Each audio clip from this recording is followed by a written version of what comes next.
For the record, this is the February 4th meeting of the Planning and Zoning Commission's Zoning Regulation Update Subcommittee. Wednesday, February 4th, 7 p.m. Take attendance.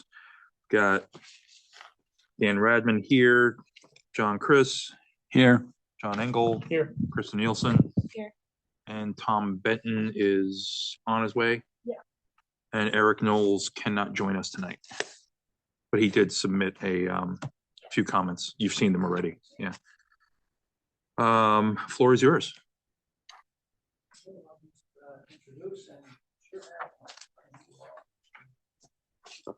microphone. Yeah.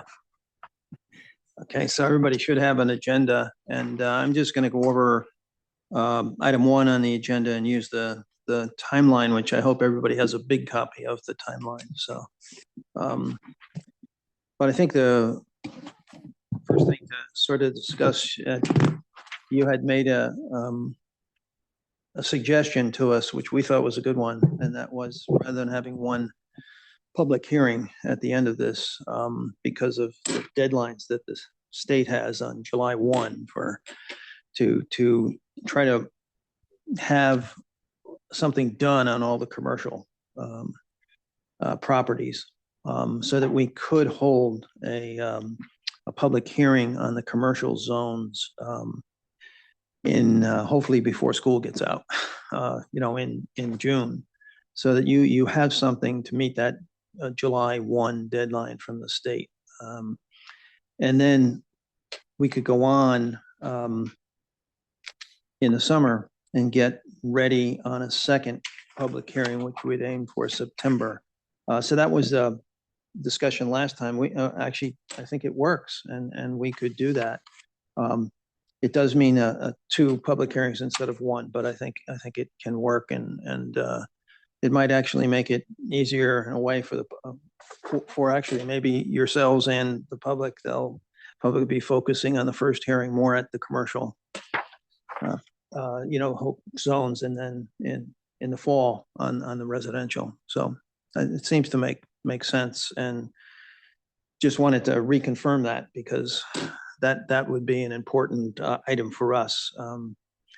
So, and then you can see here your sort of a 5th meeting with you all. We should set a date. We'd like to set a date with you for sometime in March. And we need to look at how this all works out so that you have enough time, get the public hearing in on the commercial property, which to meet the July deadline, we're targeting. You can see here in the timeline, the green sort of draft zoning text and map revisions. We've got a workshop set. We'd like to have that, that workshop, and then followed by a meeting with you so that we go over those items, and then we're ready for public hearing. And then after the hearing, we would need to meet with you again, maybe in late June after that public hearing, and then get it needs to be in June so that we get your comments on the hearing. And if there's any final changes to be made, we make them so that you could meet the deadline. And I know that's tight because it means you being able to vote for adoption on part of the code, the commercial part of the code, before July 1. So I think we can meet that deadline, but getting the meetings lined up, I think, might be important. So, we could. So just so I'm clear, we're talking about a public workshop on just the commercial piece in late April or early May, followed by a public hearing in June.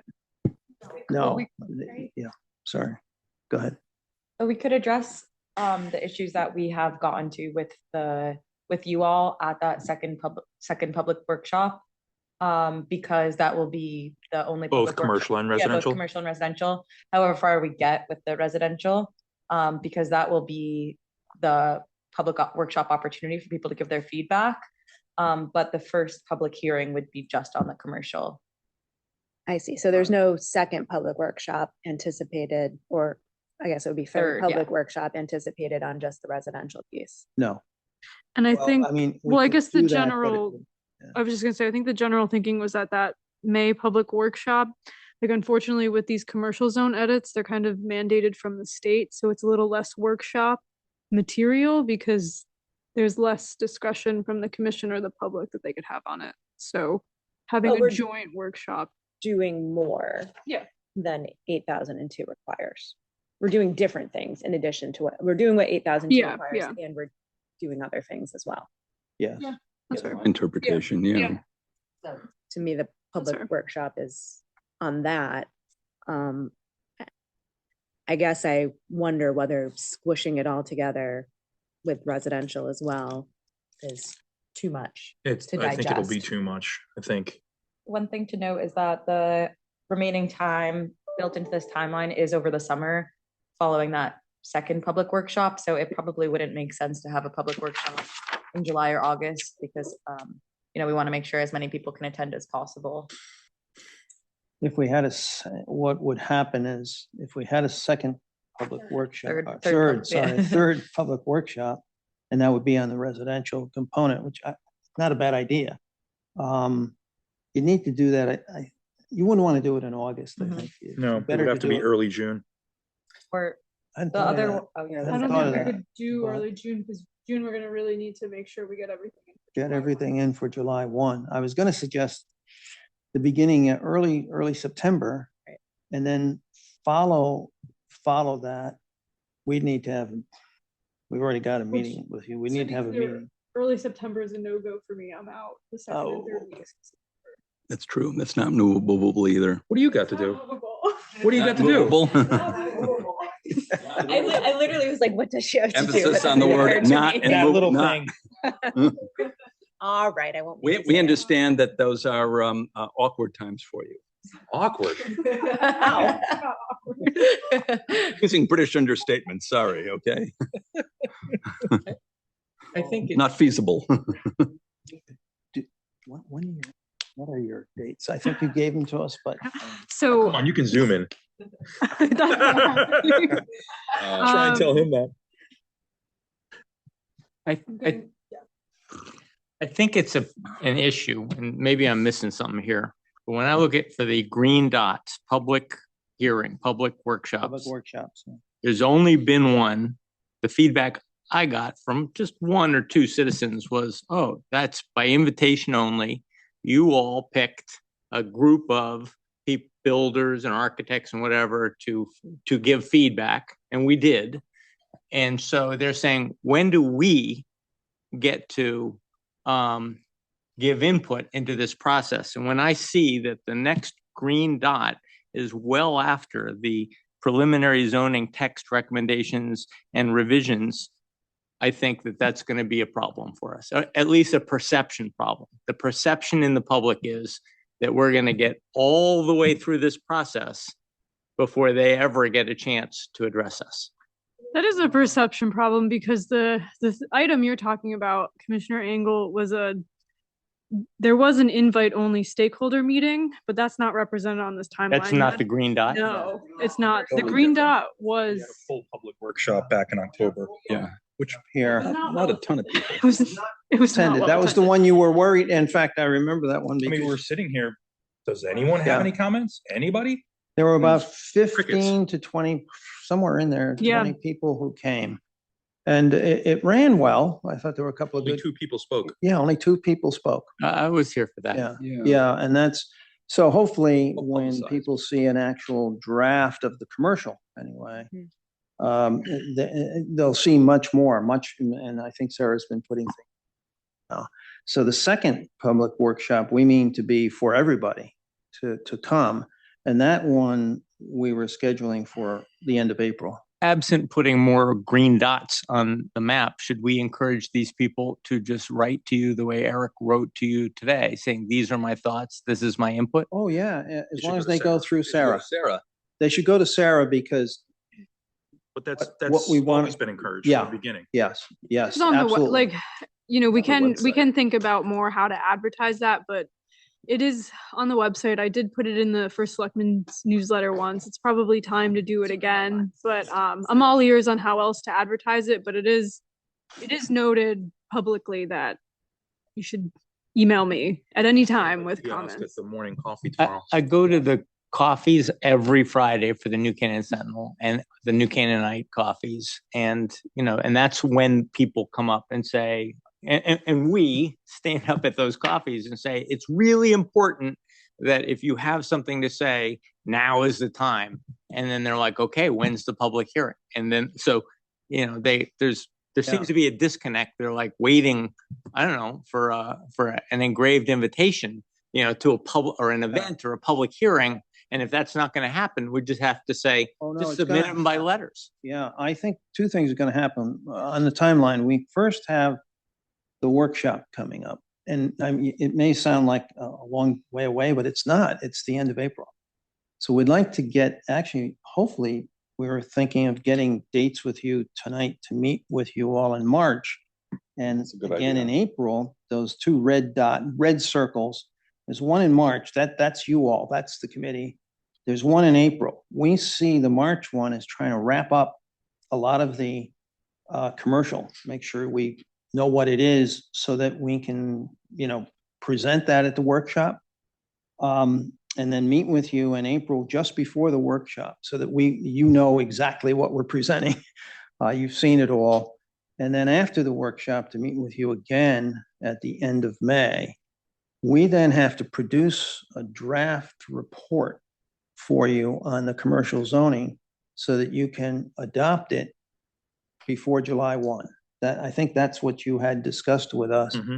And I think what you're mentioning now is, I think possibly a third workshop, which would focus, I would say in September maybe, but that's just me. I just thinking, give us time over the summer to actually draft it. Yeah. What's our actual state deadline? For the No, I know for the that, commercial thing, side. there is no state deadline. There is This none, is right? We were this targeting end is of the year. just the town of New Canaan Planning and Zoning Commission, you know, doing this on their own.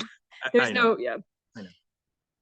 So why don't we plan for end of September for a public workshop on the residential and adjust the chart, you know, push out what we need to calibrate around that meeting. Yeah, and then what we need to do after that meeting is meet with you again, because we can't just have that workshop No, of course. without you digesting it. Right. And saying, okay, as a result of the workshop, here's the changes we want. Yep. And then we set. I think you're gonna have to add a green box, add a red dot for a meeting with us and push the purple dots out to calibrate accordingly. So we're gonna. Yeah, I know, this is a contract. This is, yeah, I mean, just to raise this, we have a possible solution to this. We saw some of this coming with Sarah. What do you mean? We're giving you the summer off. That's plenty of time. Yeah. There's purple Which, dots. it'll have to go into October to get the hearing. Mhm. We would have to do a hearing in October, then meet with you again. So it does extend it a little bit. We do have an idea for you. Then maybe I'll jump ahead to it because we don't mind doing this. I mean, I think it makes sense, actually. And particularly what you mentioned on the public, making sure they're brought along. Yeah. What is in our contract is not these two hearings or not the third public workshop, but is the survey. And that's item 2 on our agenda. Mhm. I don't mean to rush it, but I mean to jump just around. say, give you a thought. Please. Sarah and we were talking and Sarah said, I don't want to paraphrase it. My understanding is Sarah and we were discussing it and just saying, how valuable is that going to be? The public survey. It's we can give you some examples of questions that we've been working on. They're not easy to do because unlike a POCD, you're not asking people, oh, would you like this? Or would you like that? In order to ask questions that are valuable on a survey, they've got to be very detailed. And the survey, therefore, if we didn't do it, would save us some money. And then we can use that money for these extra meetings and for extending the contract into, it's going to extend, I can tell, into October, possibly the first week or 2 of November. We don't mind doing that, but we've already spent some time on the survey, actually. I mean, we can show it to you if you want. We've got a draft, but, What I hear you saying is that you still need the information the survey would have provided. You're just going to find a different way to get it. And if having people in the room and saying, I really want to know the answer, how the public feels about these 10 issues, Yeah. then, and if people are more comfortable coming to town hall, Yeah. and when you ask the question of, I don't know, his favorite topic, screening, well, we've got a question before us on the question of screening and how we're going to treat that in the zoning regulations. Do you feel this, show of hands? I don't know whether show of hands or speak for 2 minutes to the commission on where you find it problematic. But yes, getting the information in a different way other than an anonymous survey yeah, I think we might can be get it faster. specifically in workshops, particularly where we're doing one workshop now devoted a little bit more to commercial, and then another workshop after the summer on residential. Yeah. 2 public hearings. Now you're having 5 opportunities. 3 workshops, 2 hearings. I know, but to Commissioner Engel's earlier point, there will always be a larger contingent of townspeople who will always claim they didn't know, they didn't see it, they couldn't attend, they didn't have the opportunity, so on, so on. I think it's worth every penny to have the survey as well, so we can at least, when we're criticized later, because inevitably we'll be criticized by someone that we didn't go out to everyone and didn't get everyone's input.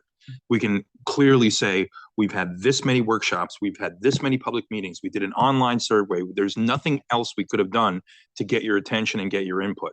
We crossed every T and dotted every I. I would skimp on. I would recommend looking at the survey. I was sent a draft survey with some questions, and Stephen and I spent the better part of a day trying to figure out how to amend the survey. And frankly, I was not comfortable with any iteration of it going to the public because it's so I'll give technical. it to them. I don't think you would get accurate results Okay. as is. So I would, think hard about that one. So is there a way to do the survey that is less technical, more general? No, I would say that's the POCD survey. We already did that. Yeah. POCD, no, you don't have to decide the survey. Take a look at it. What I wanted, I always hate doing this but I should mention to you that obviously if we do a 3rd workshop, a 2nd public hearing, that's all going to bring us into October and November, and it's going to bring us into another 2 or 3 meetings with you. Mhm. There is a cost that, That's the survey that you were intending to send? yes, that's the survey draft. We were going to talk about it with you, I would, and not easy to do. yeah, I would make one point. I'm broadly in sympathy with Chairman Redmond's comment that I think it's an incumbent upon us to see and be seen as doing all we can to solicit input. There's a great deal of sensitivity in town that I think everyone on this subcommittee is aware of. And that was true with the POCD and other actions of ours. And so Chairman Redmond's comment that we want to be able to point to all these things we have done. There's always someone who's going to say, well, I didn't get my invitation. And okay, it's very hard to reach those people, though I think we certainly want to try to reach them. But I think we want to have an assertive open door policy for soliciting information, including interactive information, which I think a workshop can facilitate. I hope it would facilitate. It'd be my view. The answer to every one of these is it depends. Even by me, especially by me. That's right. How do you But feel about beyond that- this? Well, it Beyond depends. that, I'm just going to pick on a couple things and do that. So mixed use, commercial. But none of these are, I would disagree. None of them are highly technical. I think the majority of townspeople will be completely in tune with what these questions, what the implications are and what they're asking and the details associated with this. This isn't super technical. But how you feel about hotels depends on how big. Is it like all the nuances So we leave it- ask So here? leave no opinion. Do you think the average resident is decently versed that we have 6 commercial zones right now and will be able to provide an opinion on if we go down to 2? Hey, man. Yeah, They may. that was the very first, it depends. When you said downtown area, I was like, which downtown area? There's You going to know? be a large contingent of Why people we- in town that are going to look at it and go, yeah, there's no reason to have 6 different zones. Just have the 2 zones that you're proposing. But they don't understand why we have Yeah, the 6. It may not be coming from an educated place. And why we're Hmm. 6 too, frankly. True. Except we have them. All right, so Um, we need to decide whether we're keeping the survey or not keeping the survey, but regardless of whether we keep the survey, I think we do need to seriously consider having a second public meeting I on agree. residential. Yeah, we have, yeah, For sure. that's a, And if it's a financial issue, I think Dan's gonna I'll take figure care of that it. out. Why I don't think it's very we, important to have one. Why don't we try to do a timeline, which will go into October, possibly the first 2 weeks of November, certainly prior to Thanksgiving, because I think we should try to finish it. I would agree with this that. year. And I'll build in the extra workshop, build in the extra meetings. Yep. Back and forth, because you've got to see everything, so it will take a little bit. And do that, you'll have the survey. You can now, I would suggest taking a look at the survey, we don't have to do it tonight. In other words, take a look at the survey, maybe give comments to Sarah. And then we can come in with a finished survey product for the March meeting with you. Mhm. And then we'll be ready to do it. We could announce it if you want at the April workshop. Say, we're gonna have time to do a survey, maybe over the summer. And we'll tally it all up before the 3rd workshop. People can see what the results of that survey are Mhm. in the 3rd workshop. So they'll have a lot of opportunities. I don't have any problem with that. But I got to give you some, I'll give you some estimates on it. Yeah, please. Yeah. One comment I That's would fine. make on this is that many terms they're not going to understand. And that's How much the- is 15,000 square feet? They Yeah. can't visualize it, what's site plan approval and so on, so. That's the difficulty with a zoning survey. And that's, it would be easier to do after the public workshop in April. They'll have, those who attend will have some sense. Afterwards, because I think we'll get a better sense of the vibe of the populace. Well, the and- other thing that I would suggest, so for everyone here, you guys know I'm on the Affordable Housing Committee. We're also probably going to do a survey soon on some sites that we're looking at for future affordable housing. We're also going to have a public hearing, and what we're thinking is that we'll record our public hearing where we're explaining, what the projects are and how we've gotten to this place, and embed it as a link at the beginning of the survey for those people who didn't come to the meeting, if they need further information. I mean, I don't know if people are really going to sit and watch a 2-hour meeting before they take a 10-minute survey, but at least the opportunity is there to educate yourself if you want to. And so we could do the same type We of should do thing. the same. Yeah, that's a great idea.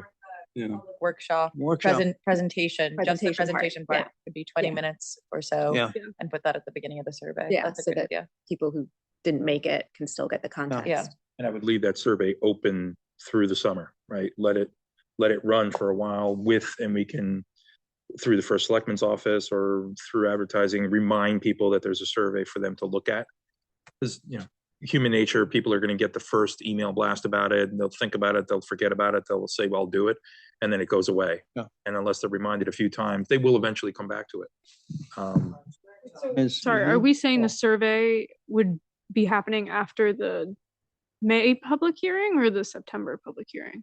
No, think I think after the public we should workshop. do Second it. public workshop. Okay, at so the the end one of Do in it April. right after the Okay. second public workshop. I think what would be good is if you do the survey, which I think you want to do. If you do the survey, we should announce it at the April public workshop. Yep. That's that second green square. Announce it, explain it, and say it's coming out. We'd like you to fill it out you pick the dates, June or July or over the summer. We need a deadline on it because otherwise, So, I mean, if, the commission will have to decide, are you including any questions about the commercial areas? Because if you are, it has to be well before July 1 that it's over, or, it can't be at all about the commercial stuff. Yeah, Well, if that's it's- the next And then at question that is, point, the public workshop on the residential stuff is until September, happened, and then yes. you're doing the survey before the public workshop. Right. That's relevant to the topic of the survey. Well, how long do you think it should be live? The survey? Uh-huh. The POCD survey was only live for 3 weeks. So you could do May. You could Yeah, have so you it could do for a the month. We entire month of could, May if into- you can approve a survey at the March meeting, or we got to set the March meeting with you all. If you could approve a survey, then, I mean, we could get it up whenever you want. I would say what the POC did, that's the normal survey length that we usually use also, 3 weeks. Doesn't have to be. We find where it gets more than a month, people say, oh, I can do it later, but then they forget. Mhm. And so I A month is fine. might be So good. the month you of know, May, essentially. Be the month of May. Mhm. And so it would be before, we've got to get in then the public workshops. I'm sorry, the public hearing. We need that hearing at the end of May, early June. That's down below here. Mhm. It's that's the green square Mhm. between May and June. That's the public hearing. We felt if we got that in, we then come back and meet. Oh, by the way, we should make a distinction too. I'm sorry.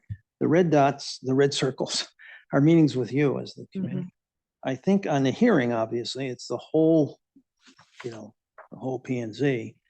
And we should probably come back and meet with the whole P and Z before you move to adopt commercial part of the code, which is the P and Z voting.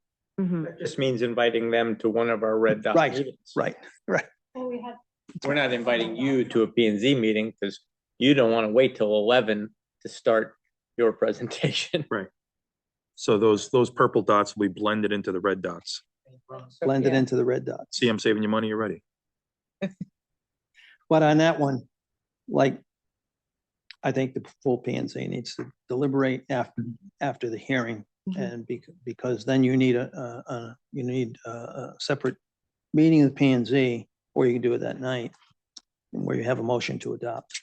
You Mhm. gotta have discussion on it first. You gotta say that, that you listened at the public hearing. Do you want any changes? If you want changes, you've got to make those revisions, and then you're in a position to adopt it. Mr. Chairman, if I get this right, in maybe late May or the first week of June, there would be a special meeting to discuss where we are with that, with the commercial changes. And then the end of June, perhaps at our regular meeting, we would make a final I'm thinking, decision. Is yeah. that the plan? That's what I'm thinking. Okay, that So- seems very reasonable to me. We'll have to keep in mind, I think, just because of how the month of June lined up, the June Planning and Zoning Commission meeting is June 30, Oh, it's like the last day. and then it's July 1, the next day. That would be a good Oh, wait, deadline no, am to I? adopt. July week. I know. Yeah, but knowing the commission, there's going to be questions and they might want Don't wanna wait till June 30 to. Exactly, that's what I'm.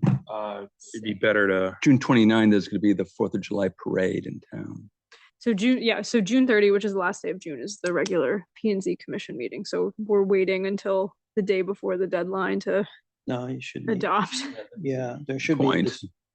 I mean, we could move. I mean, we could reschedule the P and Z Commission meeting to the 23rd. That's the fourth Tuesday of the month. Because is June 30th, must be the week of 4th of July. which It is. we So may 4th also of July have, is on the like, 4th, or attendance. it's the Saturday. Do you have an earlier Parade's the day P&Z before. meeting We in should move June? the we should move meeting. that. That's even better in terms of public optics. So we're not trying to do that meeting the 23rd. day that The very everyone's end. disappearing from town. Also, you're always at risk of weather or some other event that So can, the full commission Great only problem. meets You once never a know. month, and it's usually I the don't wanna last risk it. Tuesday of the month. So you never know. Could be Move a it up to June thunderstorm, a 23rd nor'easter, instead. who knows? That's true. No, but I'd like to say, Roll can the I add dice. another wrinkle? Yeah. I find particularly in public perception, you're gonna have a hearing. You need to meet as the P and Z after the hearing and show that you took a hard look at this, you discuss everything. I would doubt that you're gonna say, I've occasionally had this happen. P and Z said, it's all fine, Frank. Everything's exactly the way we want it. We don't have to make a single change. Then you could adopt it, but there's always something, a little change.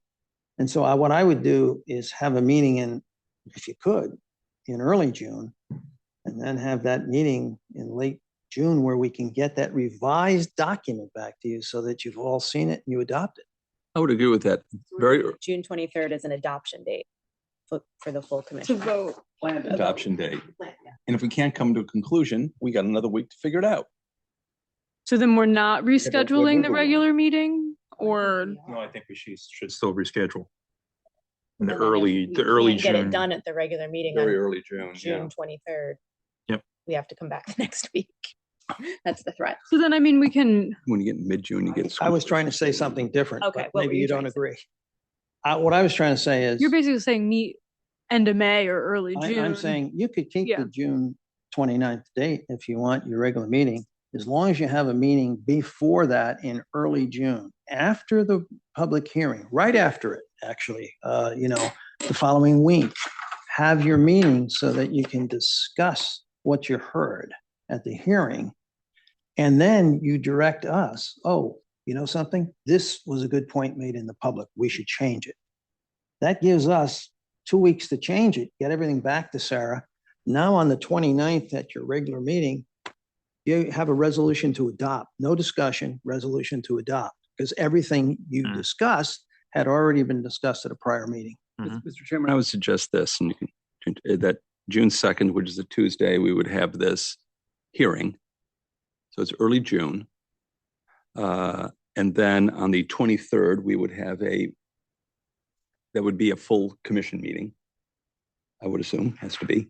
And then on the 23rd, which is another Tuesday, we would have a regular P&Z meeting, which would address this issue plus any other applications we have. If for some reason the commission wants to think about it for another week, we get another week.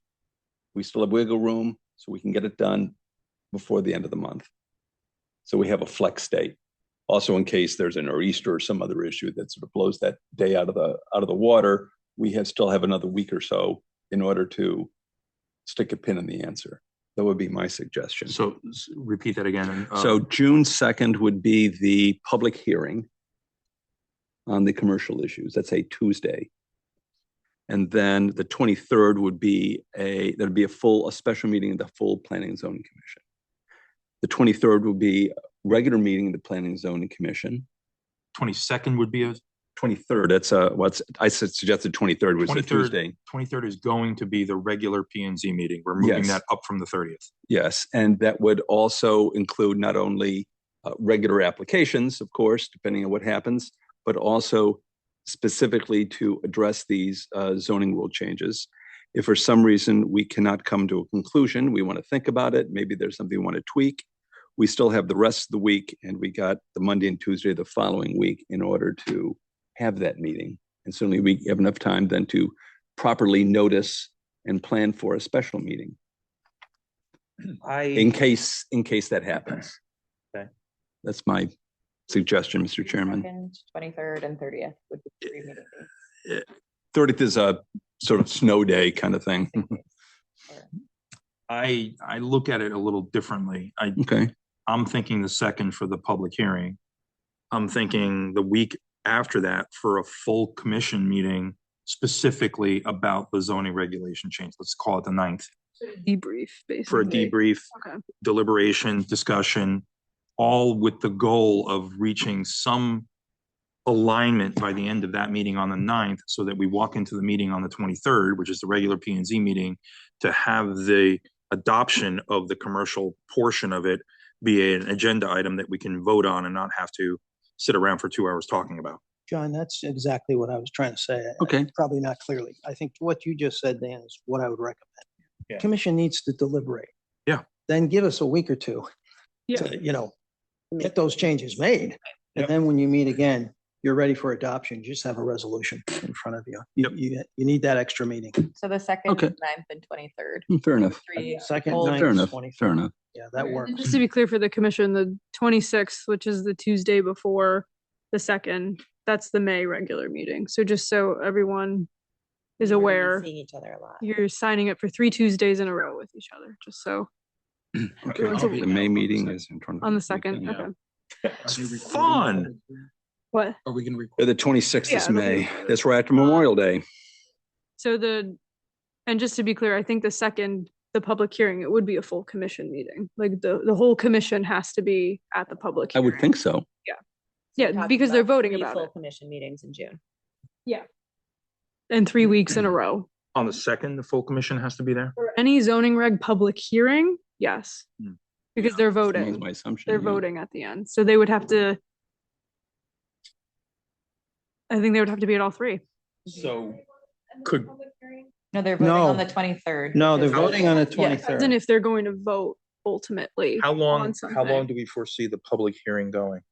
I know it's hard to judge, but I mean, it's all relative. No one came to the workshop. I know, so it could be half an hour, it could be 3 hours. Yeah. We have no clue. So would it be, in order to economize on everyone's time, would it be worthwhile to do that on the 2nd or the 9th, but do it on the 2nd from 7 to 9 or 6 to 8, and then public hearings over, and then the commission can deliberate and discuss? Do you think, I mean, and that's up to you guys as the decision like that makers. Can idea. you debrief right after hearing everything, or do you need time to sit and think? We're not gonna vote. Yeah. We can debrief, just like hearing any other Yeah, but application. we're also gonna be giving them feedback on what needs to be changed, so it has to be, it can't just be, we're floating ideas, we're spitballing, it has to be like, okay, BFJ, you need to change this, this, and this. The debrief meeting could be fully remote, if that Yeah, that's true. helps people. Obviously the public hearing and the vote would need to be in person, but we could debrief on Zoom. June 9th. The second meeting. Yeah. Against the, Dan, I kind of like, I'm warming to your idea of doing it all at once, so to save 3 meetings in a row and bringing these fine people out to beautiful New Canaan, though I know they love coming here.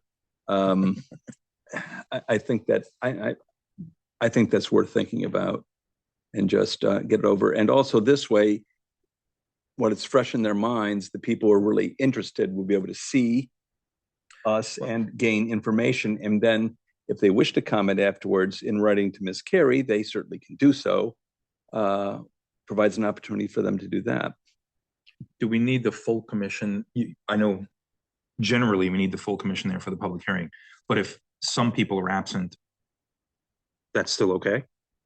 I mean, the only issue with that is they have to watch the tapes, and in theory they're voting, so we need to somehow make sure that they're on the same page with what the So- group that there is doing. June's gonna be a busy month. I think the way to, and I don't think we can answer the exact agenda for those dates today, other than saying, yes, we're gonna move the June meeting to the 23rd. That's a definitive. Okay. We need to query the rest of the commission and see what their availability is on the 2nd and the 9th and the 23rd, hold those dates for now, but let's query the rest of the commission, see what their availability is, and then make an audible based on that. So June 2nd, though, looks like it might be a fix, because that's the hearing. Sounds like it, yeah. And Third's another fix, maybe. earlier in June is generally better. You get in late June or mid-June, you have school issues and different schools graduate at different times and. Yeah, I think graduation's on the 16th. I mean, you can do what Dan, you just said. I mean, I've done that before where you had this assumes that He'll be in So Africa this is clear. and I'll be in On the Europe. 9th, I'll be in Africa. middle June. So Oh, there's okay. 2 of us just fell off. Who? I have a wedding over there on the The 9th is 18th, the and he 2nd's a says lot better. mid-June, he's Africa. is June 2nd good for you? You're out on the Fine with 2nd? Me, June 2nd. June 2nd? So. I have a, I guess that's where I was going. Do we need the entire commission for these meetings, or when it is? I have full a commission question, meeting? yeah, on that for it's Yeah. maybe your legal counsel, whatever. Yeah. I have run into constantly this question, but I don't think, and I'm not the lawyer here, so. Neither am I. I check with legal counsel. I don't think you need the full commission to be physically present for the public hearing. In fact, I've run public hearings in Connecticut on behalf of the state. Where I in the meeting and half the commission wasn't there. I would say But they had legally to you show. don't. Yeah. The commissioners need to watch the tapes if they plan to vote. Yeah. And I just worry I don't know if anything's going to be controversial for this commercial stuff, but if 4 people are absent and they're not on the same page with the 5, No, that's right. They you know, have to then be- we have a problem if we don't know their thoughts. And Dan, that's why again, I'm sorry to belabor this, but that's why we always like to meet with the commission on a date after the public hearing so that any commissioner who was absent can at least have the opportunity to see the tapes, and then he or she participates. However, I have seen it where we close the hearing and then the commission did debrief, but if there's somebody missing then Yeah. for that debrief, But to Sarah's point earlier, the public hearing is a public hearing, so it has to be in person, and we have to have ideally the entire commission here, or as Ideally. much of it. Let's say that's a second. If our debrief session with the commission only, which we're currently talking about the 9th, and I know that doesn't work. Right. If we pick a different date, let's say it's later in the week or the beginning of the following, and we do that as a Zoom, that would we be could do ideal. that. Yeah. Kind of lessen the pressure on everyone, and then show up in person on the 23rd. Right, that's right. That's right. You could do that. I think that would be better than trying to do it after you close the public hearing and then try to deliberate, because for instance, Tom will be missing from that. Yeah.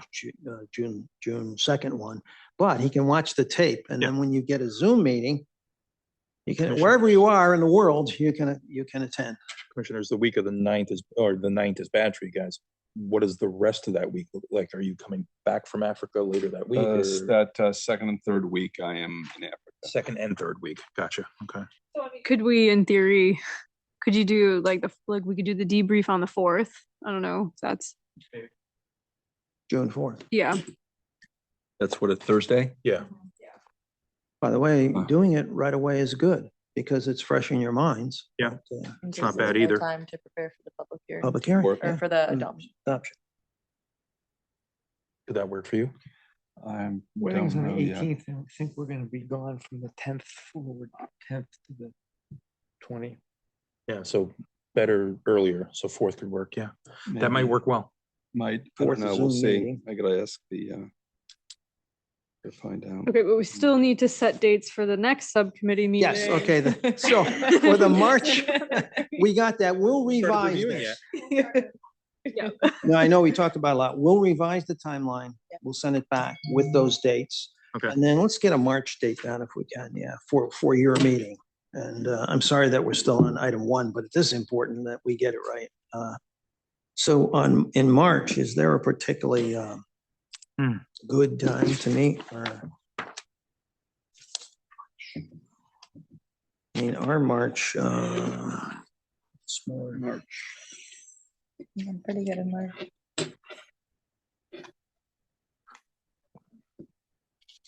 Before the 19th, before the 18th.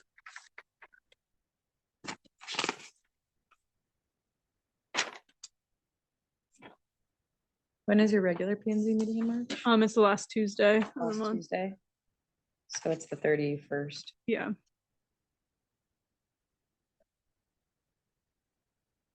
Third, 4th, 10th, 11th. Any of those? March, it would be good.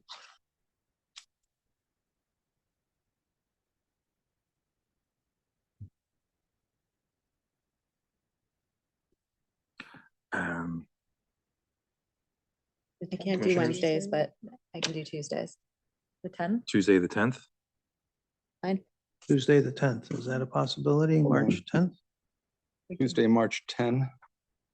Hold on, I have 2 calendars I gotta check. One. I gotta check the other one. They do not talk to each other.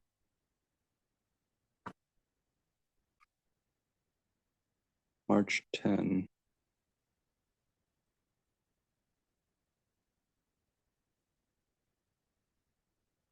Yep.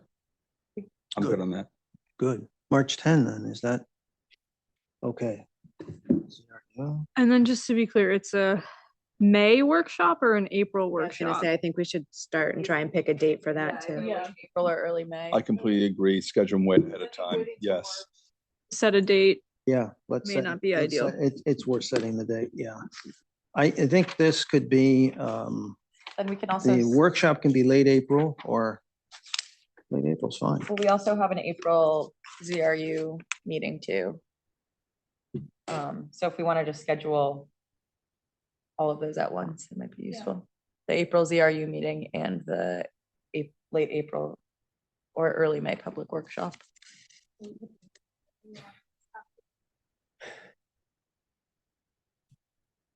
need a late April date for, We need ZRU, a meeting with you all as a committee, maybe in late early to April. mid-April.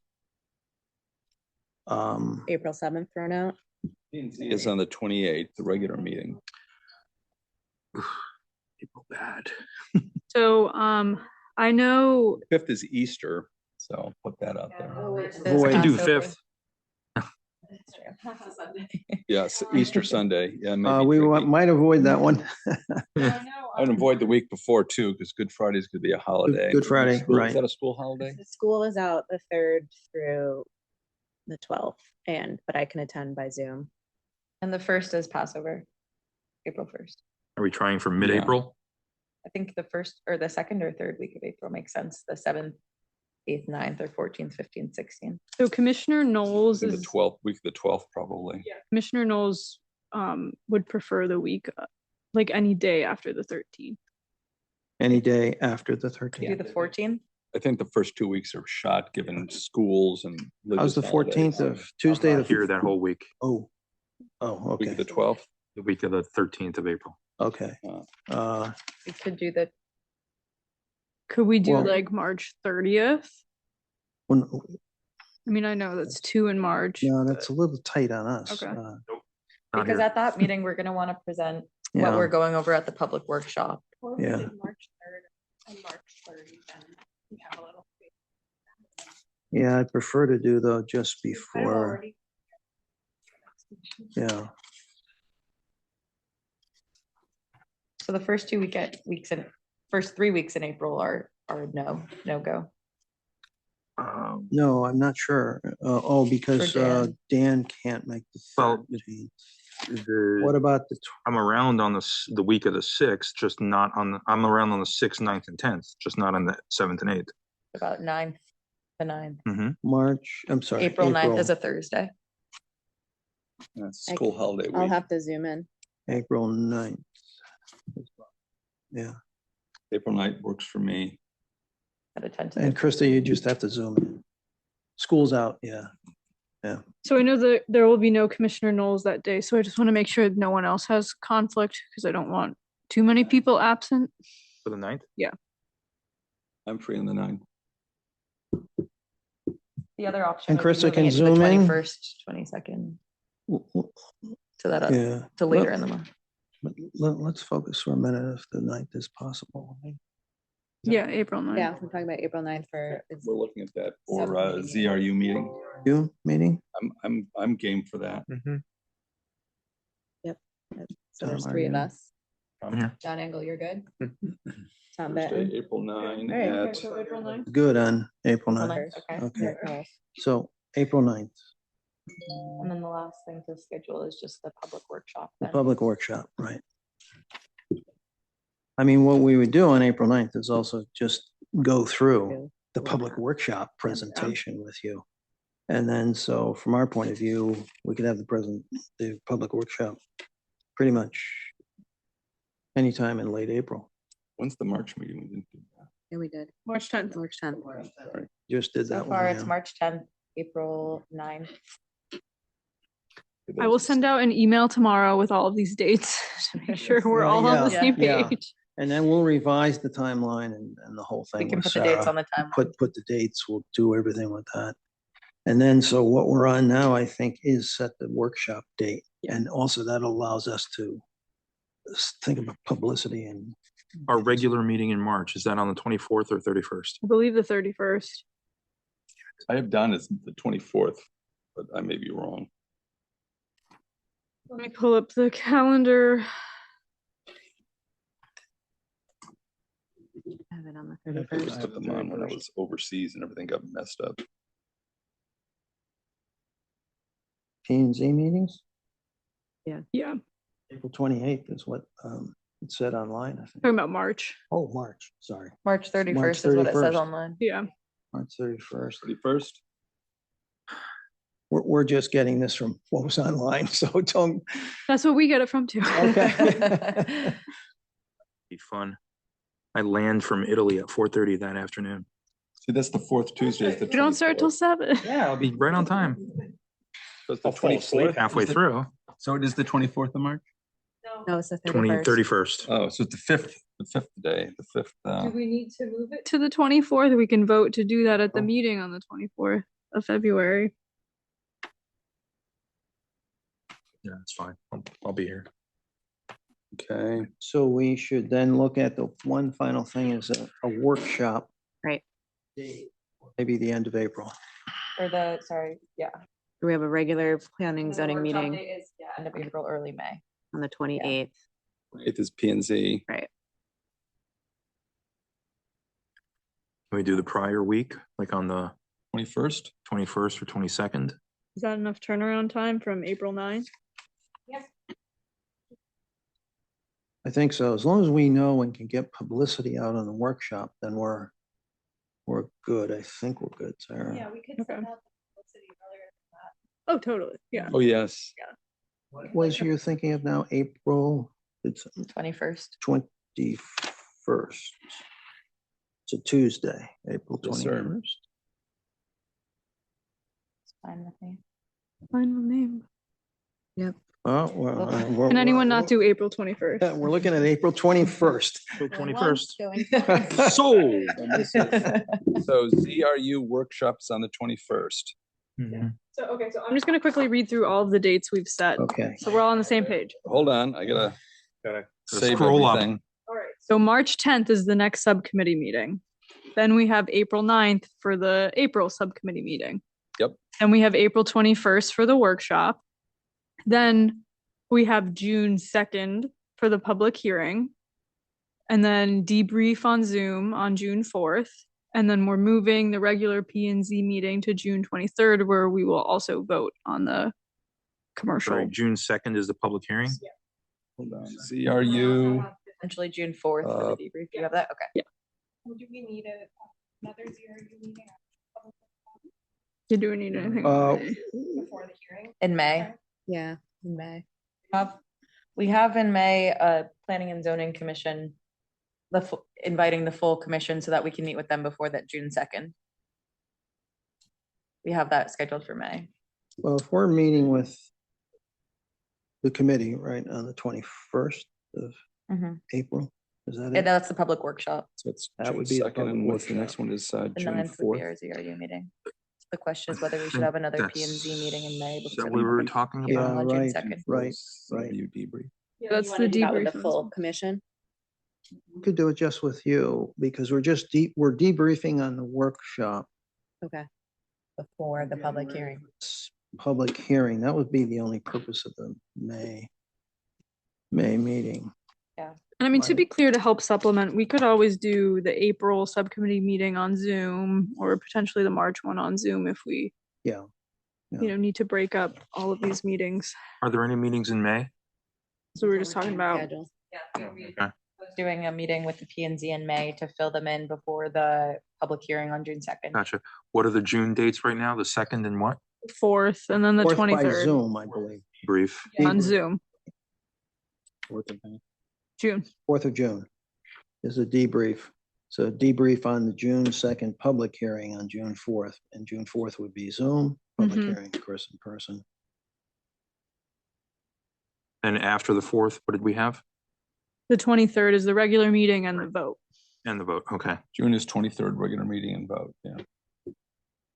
So the question is May. Do you want to have another meeting with the full P and Z in May prior to the public hearing? Yeah, I'm wondering if we, I mean, should we punt that to the March meeting to yeah, the decide? question is whether we need that, yeah. Yeah, we could wait. Depends on how much We want to fun. discuss if there's something that comes up at the public workshop that the ZRU might want to change in the like Mhm. actual zoning before the public hearing, so that we're able to. Yes, that's the purpose Yeah. of the May meeting. That's the purpose of the May meeting, right? We- Yeah, and I we- mean, that could be done on Zoom, but Yeah, likely need to. maybe we should set a May date. We could do it on Zoom, but Yeah. you're right. I think that was our thinking originally. Yep. I hate to go through these, but as you were all emphasizing, the public also needs to see, your deliberations and how this all worked. And So it's, I guess the final date then would be, could we do a date When do you leave in in May? early May? Yeah, early May works better. Good for for me me. too. Oh, gee, June 2nd. I didn't think of that. Are you away? Yes.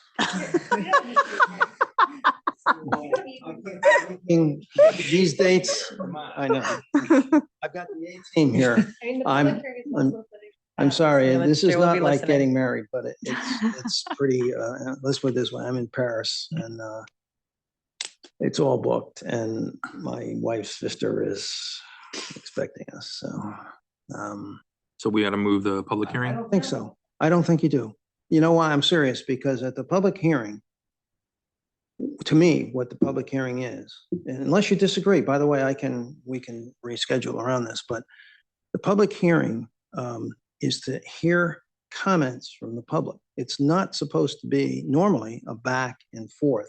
You know, someone's asking a question, you're answering a question. It's supposed to be, what are the comments from the public? It's a hearing to hear the public, not to get a back and forth discussion.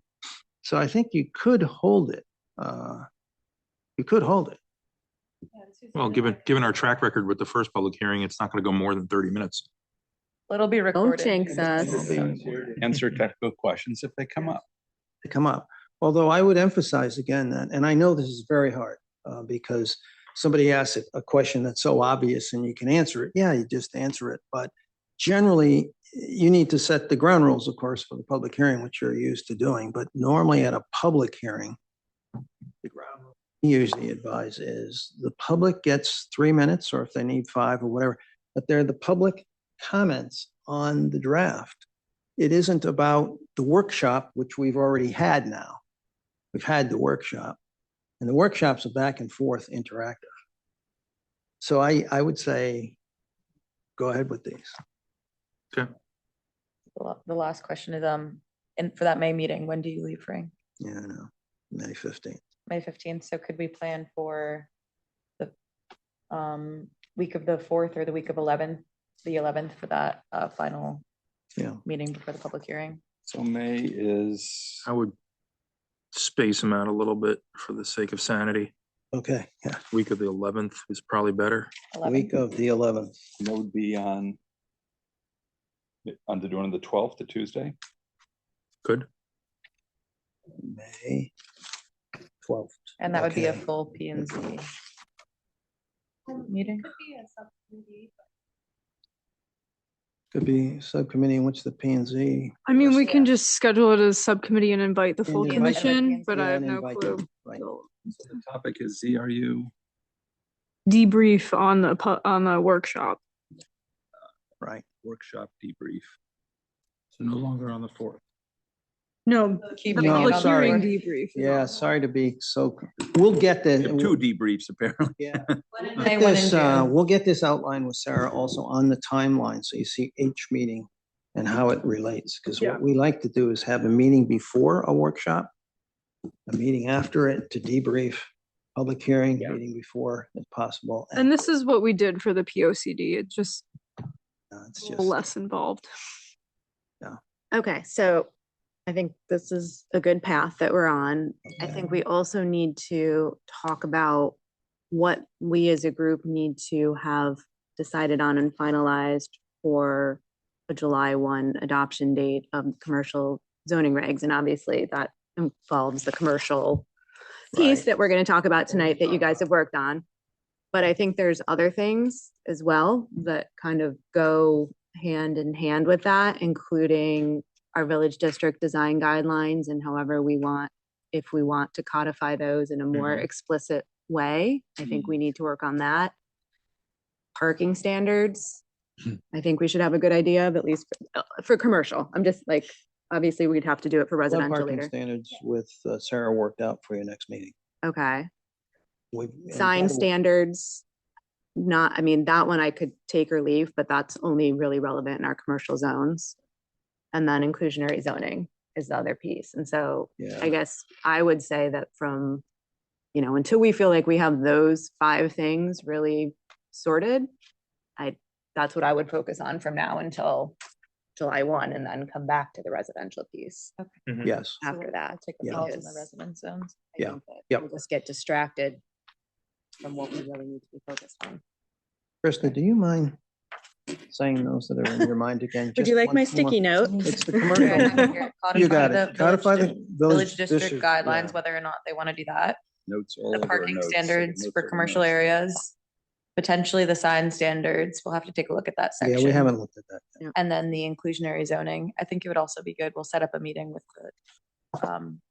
your attorney as well to go over some of those items like the sign standards. I Yeah. know that they have some thoughts on those. Yeah, but we have already done in-house. We got to share it with Sarah, parking standards. And, we've got that. By the way, just so you know where they're all coming from, there's a Bible sort of like in our field on parking standards by a group called ITE. They're the International Transportation Engineers in DC.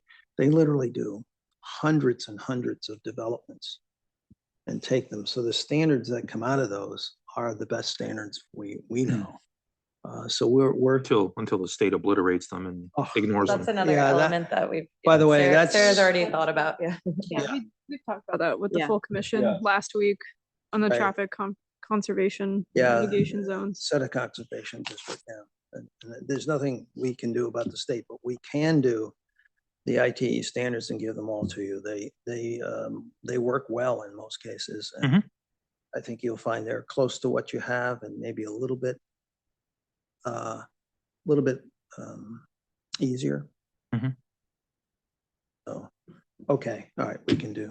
All right, so well, with that, we'll work with Sarah. And so we got item 1 done. And item 2, we'd like you to, any comments on the survey, if you could give them to Sarah. Because now, it's not urgent, but you indicated you wanted to do it. So we'll be prepared to do I it. think we should do it. We Yes. need your feedback. Just a reminder for the subcommittee, I know there was just a FOIA training that the town put on. If you're sending me comments, please do not copy other commissioners. That can constitute a meeting. So if you're sending comments, only send them to me. Whoa. Don't that do right? reply all. Well, wait, how do the other commissioners know? Then you share them. Yeah, I share them to you Okay, guys. then Yeah. You share them to us, but you're going to share them to the other commissioners individually or something? Once you guys have a draft. So we But- share with individually with Sarah, Sarah Yeah. shares with you, and then you share with us.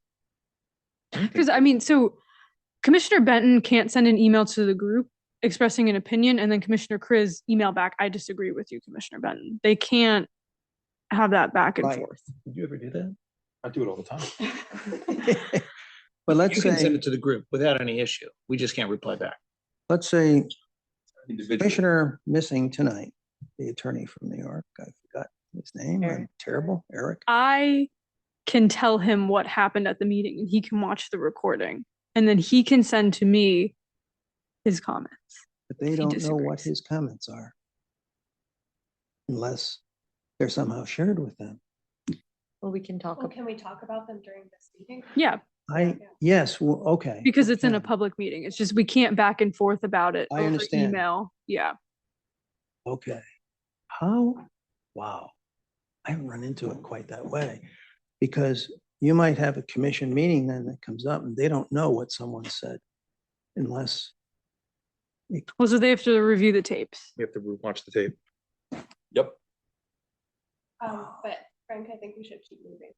yeah, no, but this is important. It's We can talk important. about- Should we talk about it Yeah. later? So Yeah, that's fine. before we move on to the commercial zones, the one item on the survey is if we do launch it after the second workshop, the current draft survey as is has some of our recommendations from our initial research on the residence zones. So we'll have to remove those if they're not being presented at the second workshop. So I would say disregard the draft survey that you have right now because we're going to have to tweak it. Well, I'm not based on the sure. I timeline. think they should look at it though. You just could to look see at it, but some of We'll it have to involves tweak it, things that the residence zones, which won't be on the survey. Yeah. Because it'll happen before we even get to the residence Yeah, zones. yeah.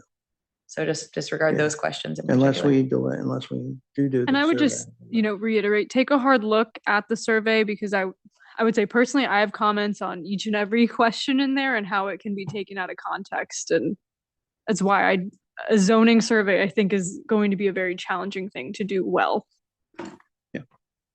But we started it. Yeah. So you've got a draft.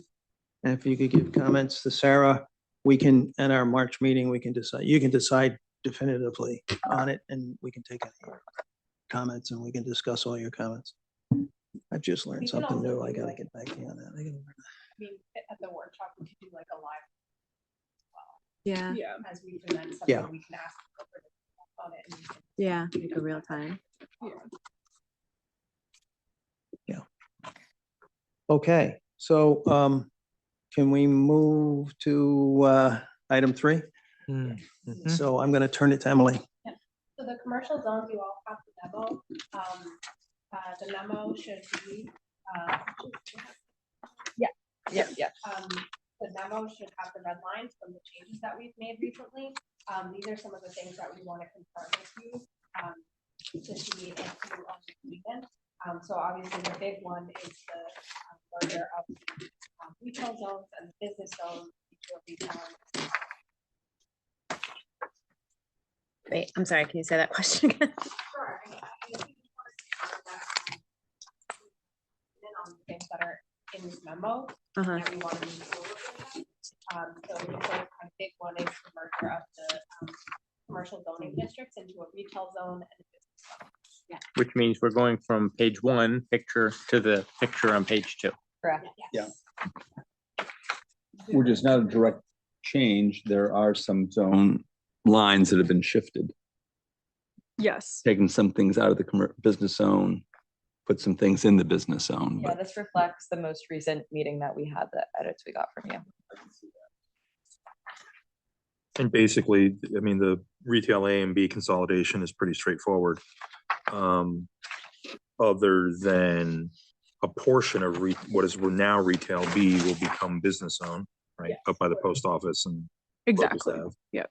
And then, and correct me if I'm just summarizing this incorrectly, the consolidation on the business side of it, business B and business D specifically, and C, I guess, that the nuances and the differences in those zones, which currently exist, have now been incorporated into the business zone regulations as height and loom and coverage and other criteria within those that would apply to the entire business zone, correct? Yes. So the table 1 on page 2. Yep. That shows what the bulk area and bulk requirements would be for that proposed retail zone and the proposed business zone.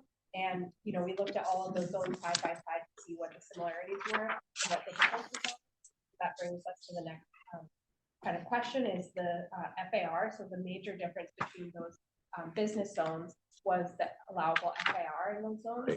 So we did do an analysis, which I'm sure you've all had the chance to go through, and we tested out a few different FAR options, FAR of 0.6, an FAR of 0.7, and an FAR of 0.8.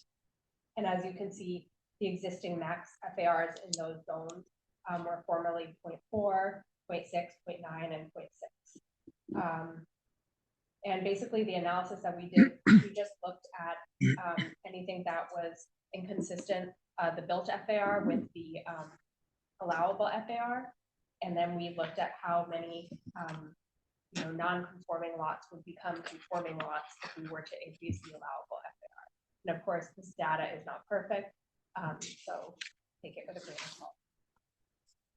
And so the main difference, or perhaps phrased differently, the main existing district that is not helped by changing the FAR is business C. Yes, that's right. Yes. Doesn't really get slightly better, I guess, as you increase the FAR, but none of it really helps it. Definitely has a higher, FAR that's been built out there. I think you have a lot of commercial like office buildings, and I think a lot of those are all commercial office buildings. They're all what? they're all kind of maybe potentially changing. One of them is, well, 2 of them are potentially changing.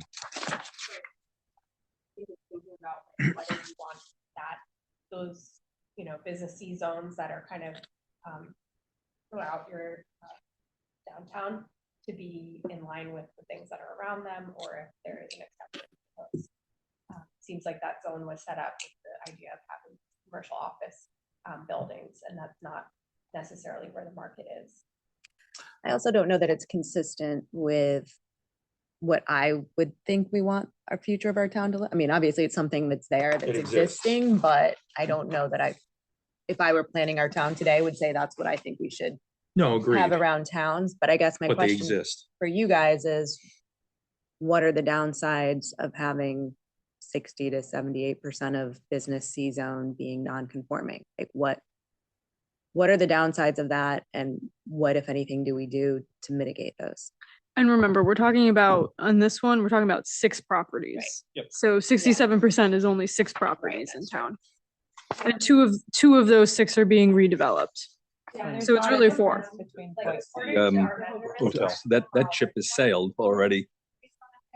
I mean, that may or may not be accurate, because I know in business you have additional FAR for like parking and things like that. So Yeah. those calculations might not be accurate, but these are already pretty like highly built out properties. So I think the idea is like in the future, if those properties were to be redeveloped, how would you want them to be developed? Would you want them to be redeveloped at the same scale that they are now, or would you want them to be more, in the scale and form of the surroundings?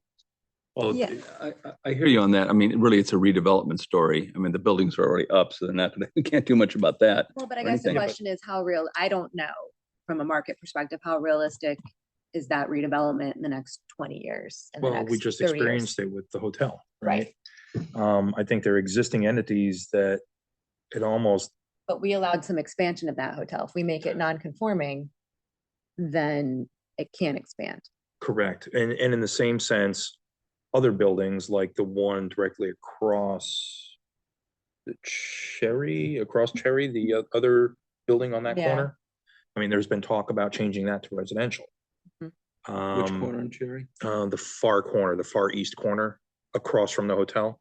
The one that's kind of on a splayed. Oh, where the offices? Yeah, there's an office building. So like there. right Yeah. across the street. There's discussions on that one. There's been discussions on how to reposition the one across from Carl Chevrolet before they, I because it agree. exchanged ownership Right. and just went through a renovation about 2 years ago. They were going back and forth on how to deal with that one. I think they're atypical known entities within the town. It almost warrants them being in what's now business C, right? Do we leave them as their own zone aside from the other business zones? So I was thinking a little differently. I was thinking from a zoning perspective, I agree with what you've done here. I think that if we were able to redevelop all of those, we would build them differently today than they are Yeah, now. for sure.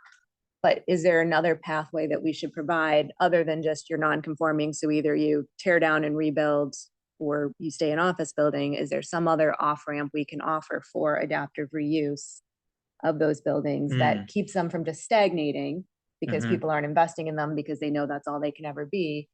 And I don't know. We have done that in some other places. You're hitting upon something where this was, it was seen as an historic preservation issue in I wouldn't call it that. Peekskill. I know. I'm not saying you should call it that. Yeah. But in Peekskill, New York, we just did a zoning code that actually Peekskill wanted because they wanted to save a couple of buildings. The buildings were built to a higher FAR, but were not being used that way. The FAR wasn't fully achieved. And the guy came in and said, look, we would like to do residential in this older building. And we said to Peekskill, what's wrong with that?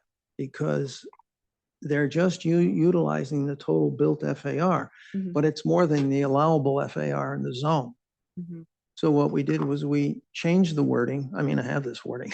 We changed the wording to say you can fill an existing building, adaptive reuse, to its maximum built square footage.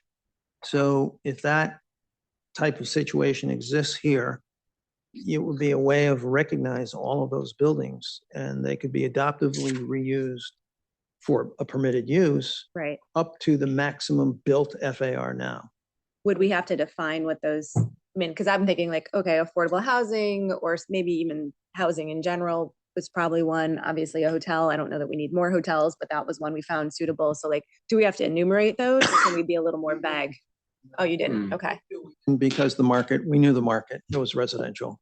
And, but we didn't, and residential we could show in the traffic study generally has per 1,000 square feet, slightly less trip generation than office. Mhm.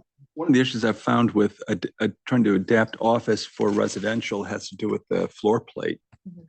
issue. But the max you can do is 30 feet from core to window. Beyond that, you end up with a bowling alley tunnel or something, and it just really can't do it. Plus, you have to, of Put an course, atrium. gut the entire HVAC and everything else. But beyond, so I'm wondering what the floor plates are, because if they're too big, it's very hard to take that envelope and adaptively reuse it for residential Unless because you you're put an just too atrium. deep. Some sort, unless you put an atrium in. So Yeah.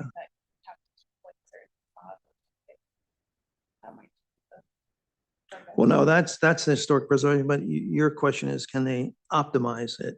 And If the floor plates are too large, they just don't work.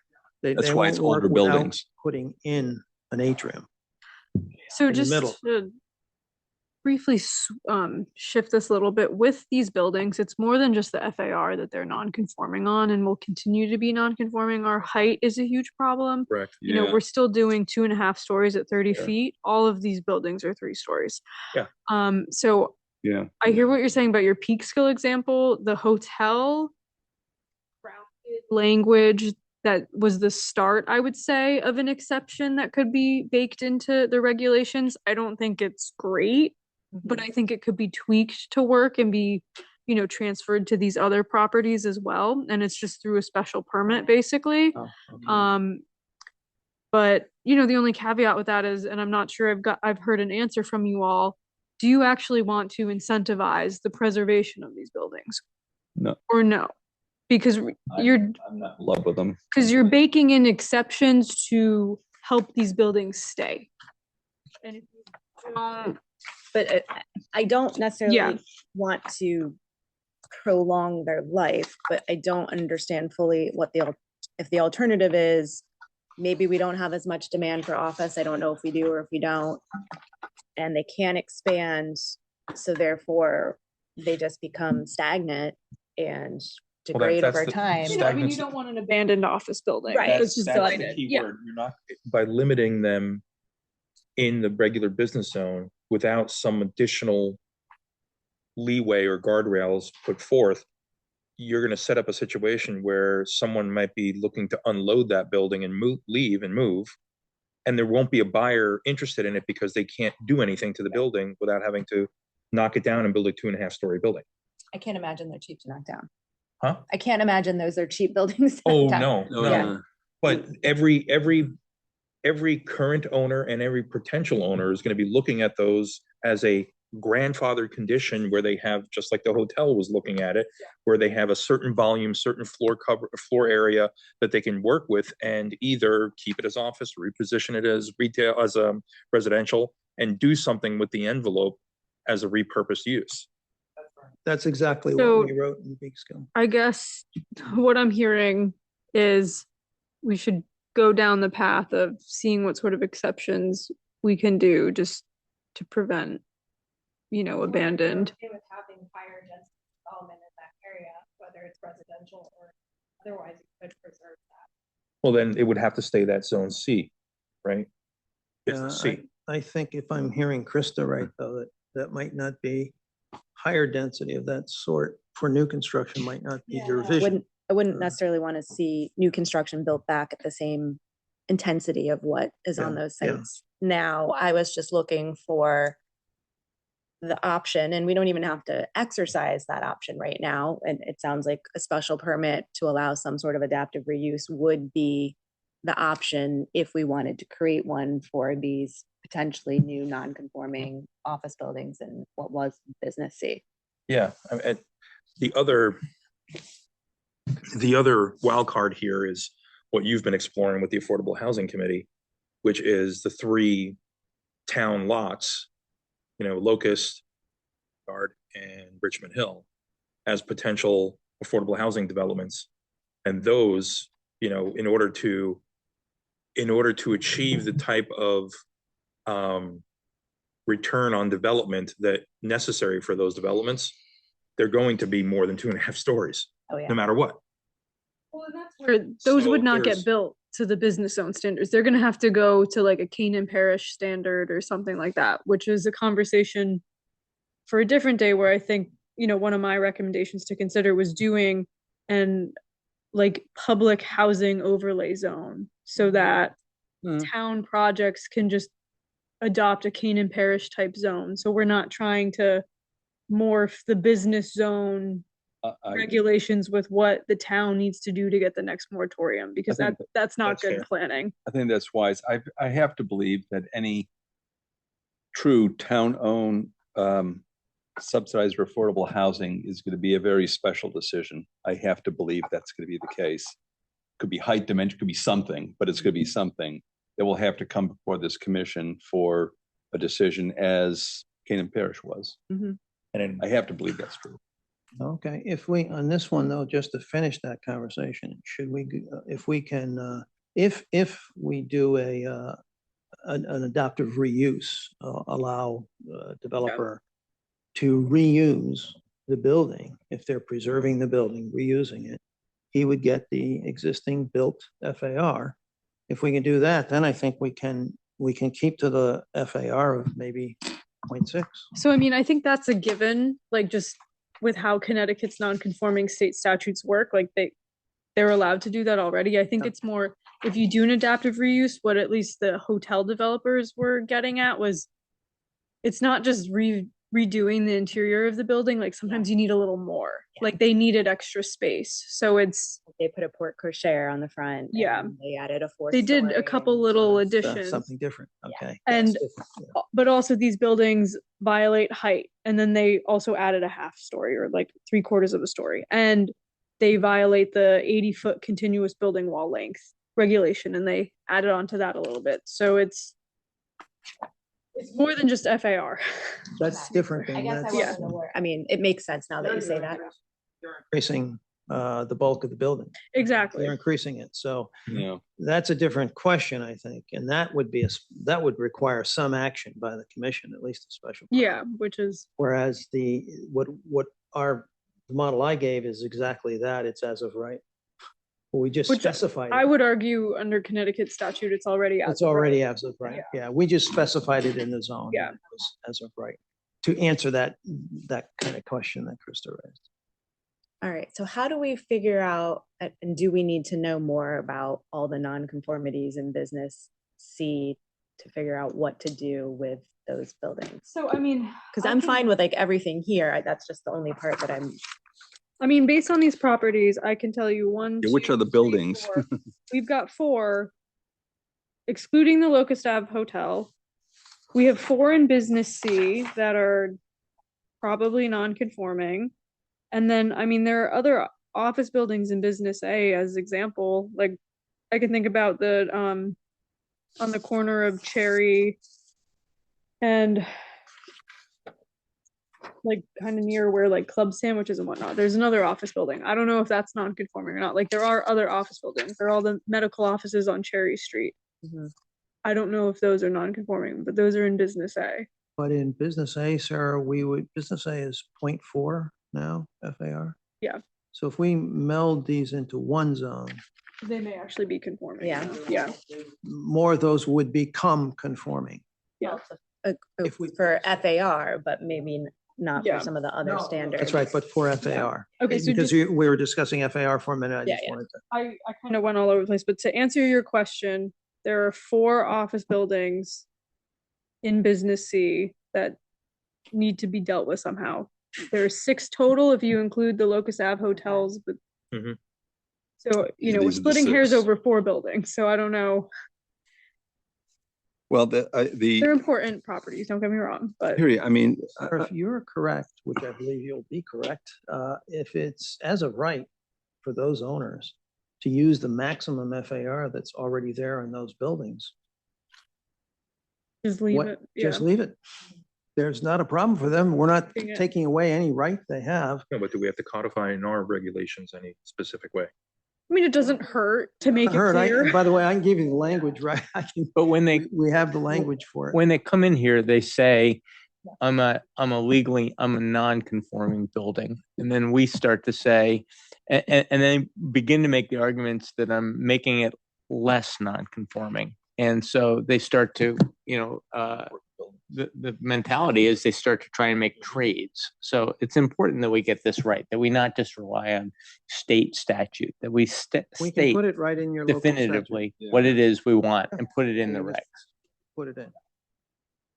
171. I mean, for example, I'll just use one. I just remember, some of these, like Blackbird came in and they started to talk about renovating a space on Elm Street to make it a restaurant. And what was important to us, because it was a relatively short building, was, well, what kind of stuff are you going to put on the roof, and will we be able to see it, from the scape? That wasn't necessarily a far question. It's what am I going to see, from Elm Street.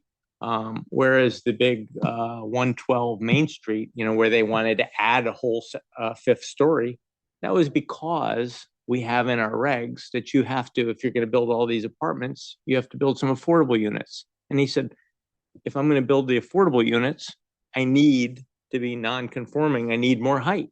So that's what I mean when I say they come to us with trades. Yeah. And they say, well, I'm legally at Blackbird allowed to, I'm not increasing the height of the building, but now I'm going to put all my air conditioning equipment on top. And we're like, well, can you push it to the back so that we don't have to see it? I mean, Yeah. those are the kind of subtleties Yeah. Some that of are that not may being be addressed by the covered By regs. your existing code. Yeah. Usually those are those types of things on top of the building. Now I have to look at your code again. I care differently so. about an air conditioner on the top of a one-story building than I do maybe on a five-story building where nobody Right. sees it. Article 7 in your code talks about Yeah. nonconformity. So Yeah. in addition to the other items that you mentioned before, Krista, for us to take a look at as important for that July 1st hearing, we can add the nonconformity section to that. And we can also take a look at what was written for the hotel. Yeah, I would almost, and I mean, because like the non-conforming section is complicated. I would almost wonder if we could just, rather than working on the non-conformity section, just any exceptions, make it clear in the relevant business zone, because it's Right. Yeah. jumping back and forth Yeah. between that gets a little complicated. Go ahead, Susan. Oh, there's Go ahead. currently a condition in it says a non-conforming structure in any business or commercial district may only be enlarged provided such enlargement receives approval of a special permit by the commission in accordance with the standards of subsection 8.2.b.4. And Yeah. that, like that regulation, I've spoken with the town attorney about, is not compliant with statute and managing non-conforming structures. Right. And it's also a little different. The normal, I was going to say there's several ways of, dealing with this issue. One, just rely on your normal non-conforming section. But what we found is in this particular case where you have 4 buildings that are at play, is to write something in that is probably already allowed specifically in Connecticut state legislation, but to make it clear that on the FAR issue, the space issue, that they can fill up that entire building. If they buy the building and it's, let's say it's built out in an FAR of whatever, 9, let's say, and we're doing an FAR of 6, they can fill that building up to the maximum FAR that it's built at. Otherwise, you're faced with forcing them tearing down part of the building to reuse it. They're probably not going to do that. So Isn't it not yeah. just FAR that's making it non-conforming though? It's also. no, there's other Yeah. things that can be, Yeah. make it non-conforming. I'm addressing this one issue that Yeah. Krista raised. Yeah. There's a solution to it And that I think what- is straightforward. Like one of the main issues with that regulation is, unless it's explicitly written in the zoning regulation, if that expansion of a non-conforming structure further violates the zoning regulations, it can't just go to P and Z, it's got to go to ZBA, whether that regulation says it or not. Yeah. P and Z can't grant variances. And so. Right. Like that's where with the Locust Ave Hotel, we didn't want them to go to ZBA because the standard for a variance just doesn't work in the state of Connecticut. So we had to change the regs. So It probably wouldn't have gotten through ZBA. It wouldn't have because there's no hardship. Yeah, there was no hardship. But technically they would have needed a variance if we hadn't changed the regs. But so I guess what I'm asking, these 4 buildings Yeah. that will still obviously be here, whether, however we go with this. If, let's use the hotel for an example. If they came in and I know we don't want a second hotel, but they said we want to be a hotel. We would say, that's fine, you can have a change of use, you can be a hotel, but because you're legally non-conforming in all of these ways, you can't put a port cochere on, you can't put a 5th story, you can't, do all these things that we just let the hotel potentially do. I mean, they're in the regulations right now, so you could, but if No, I mean, Yeah, if after, you got if we rid of go, them. when we go with this, there's no avenue for that. correct, if you delete it, there's no avenue. We'd have to do another text change on the text change. Yeah, I just think we need to, I mean, I don't know that we solve this with this iteration, but I think we need to think about it because I think there's going to be pressure. So again, And so either the answer is no, and we all agree the answer is no, you live with what you have, or we have an alternative, but. so I recommend that I share what the Locust Ave Hotel did as the text change with BMJ, and then Yeah. they take a stab at generalizing it and cleaning up the weaknesses of it, and then you all can look at it and decide, do you want it incorporated in it, or are we just shutting the door on? And I would also make clear what Sarah's understanding of state law is, and that is that if an existing building changes hands, it's above the allowable FAR. It can use that FAR, that it can use all of the gross floor area in that building, in each of these 4 buildings. Yeah, I think it's more just the expansion. The expansion's different, yeah. and we have to write text for that. Yeah. And we'll look at what you did for the hotel. Broadly, does the subcommittee like the map on page 2? Yes. So the 2 zones Yes, and the lines? yeah. Because that's a Well- big decision, so. Yeah. Yeah, I'm not there yet. That's where my questions concerning business C were around. And then also in that same consideration about if we're going to allow a sort of a grandfather condition on those buildings, what do we think about business D? I mean, the whole purpose that we established business D is because of the uniqueness of, the lumber yard, meaning Weed and Doria, the racket club and all of that in that particular zone. None of that will be anywhere near conforming as a business, as a business zone. There was a reason we broke these zones out way back when, is because of the uniqueness of the structures in those zones. It wasn't arbitrary. I think, For far on there. I mean, the problem is those zones didn't really solve the issue. Like business D, right now, there are 5 non-conforming properties of the 8 in the zone under the current regulations. And then changing the FAR, we're actually fixing the issue for 1 property. So, I think the problem is business C and D had good thoughts, but I don't think we actually solved anything by having those zones Yeah, exist. If 63% of the zone is non-conforming, Right. what have we accomplished? yeah.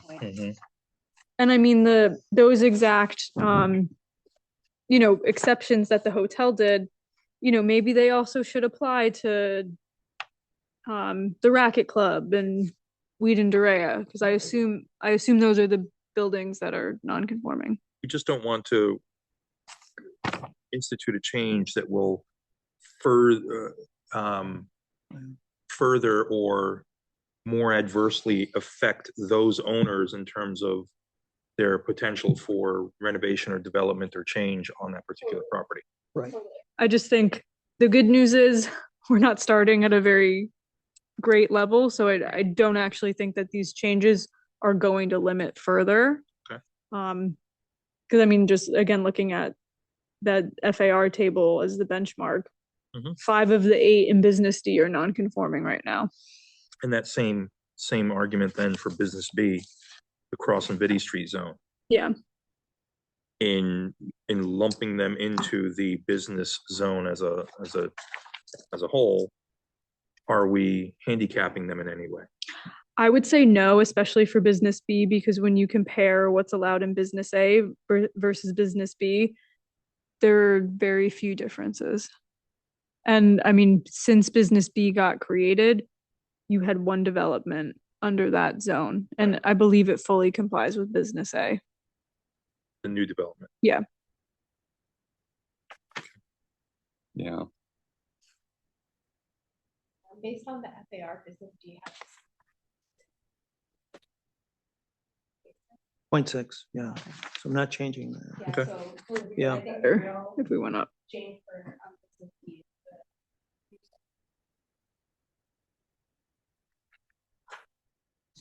What do you guys recommend? I mean, to me, the difference between 0.6, 0.7, and 0.8 FAR is a little hard to visualize. Envision. Yeah. So can you help Thank us? you. We were starting, we had originally, were thinking of 0.6 of the 6 FAR.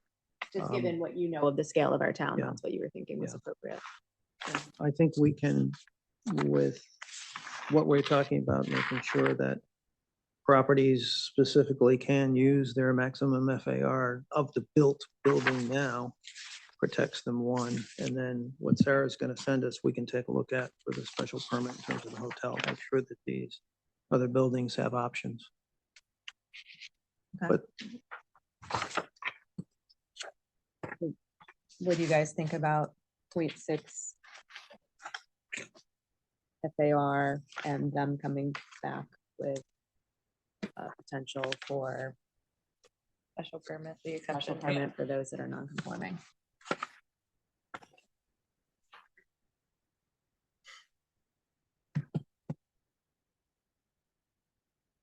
by the way, this is not something you have to decide tonight, but, Yeah. and we're not particularly wedded to a 0.6. We just thought it was, looking at the We could charts. also quickly, I don't yeah. know how informative it would be, it's very hard.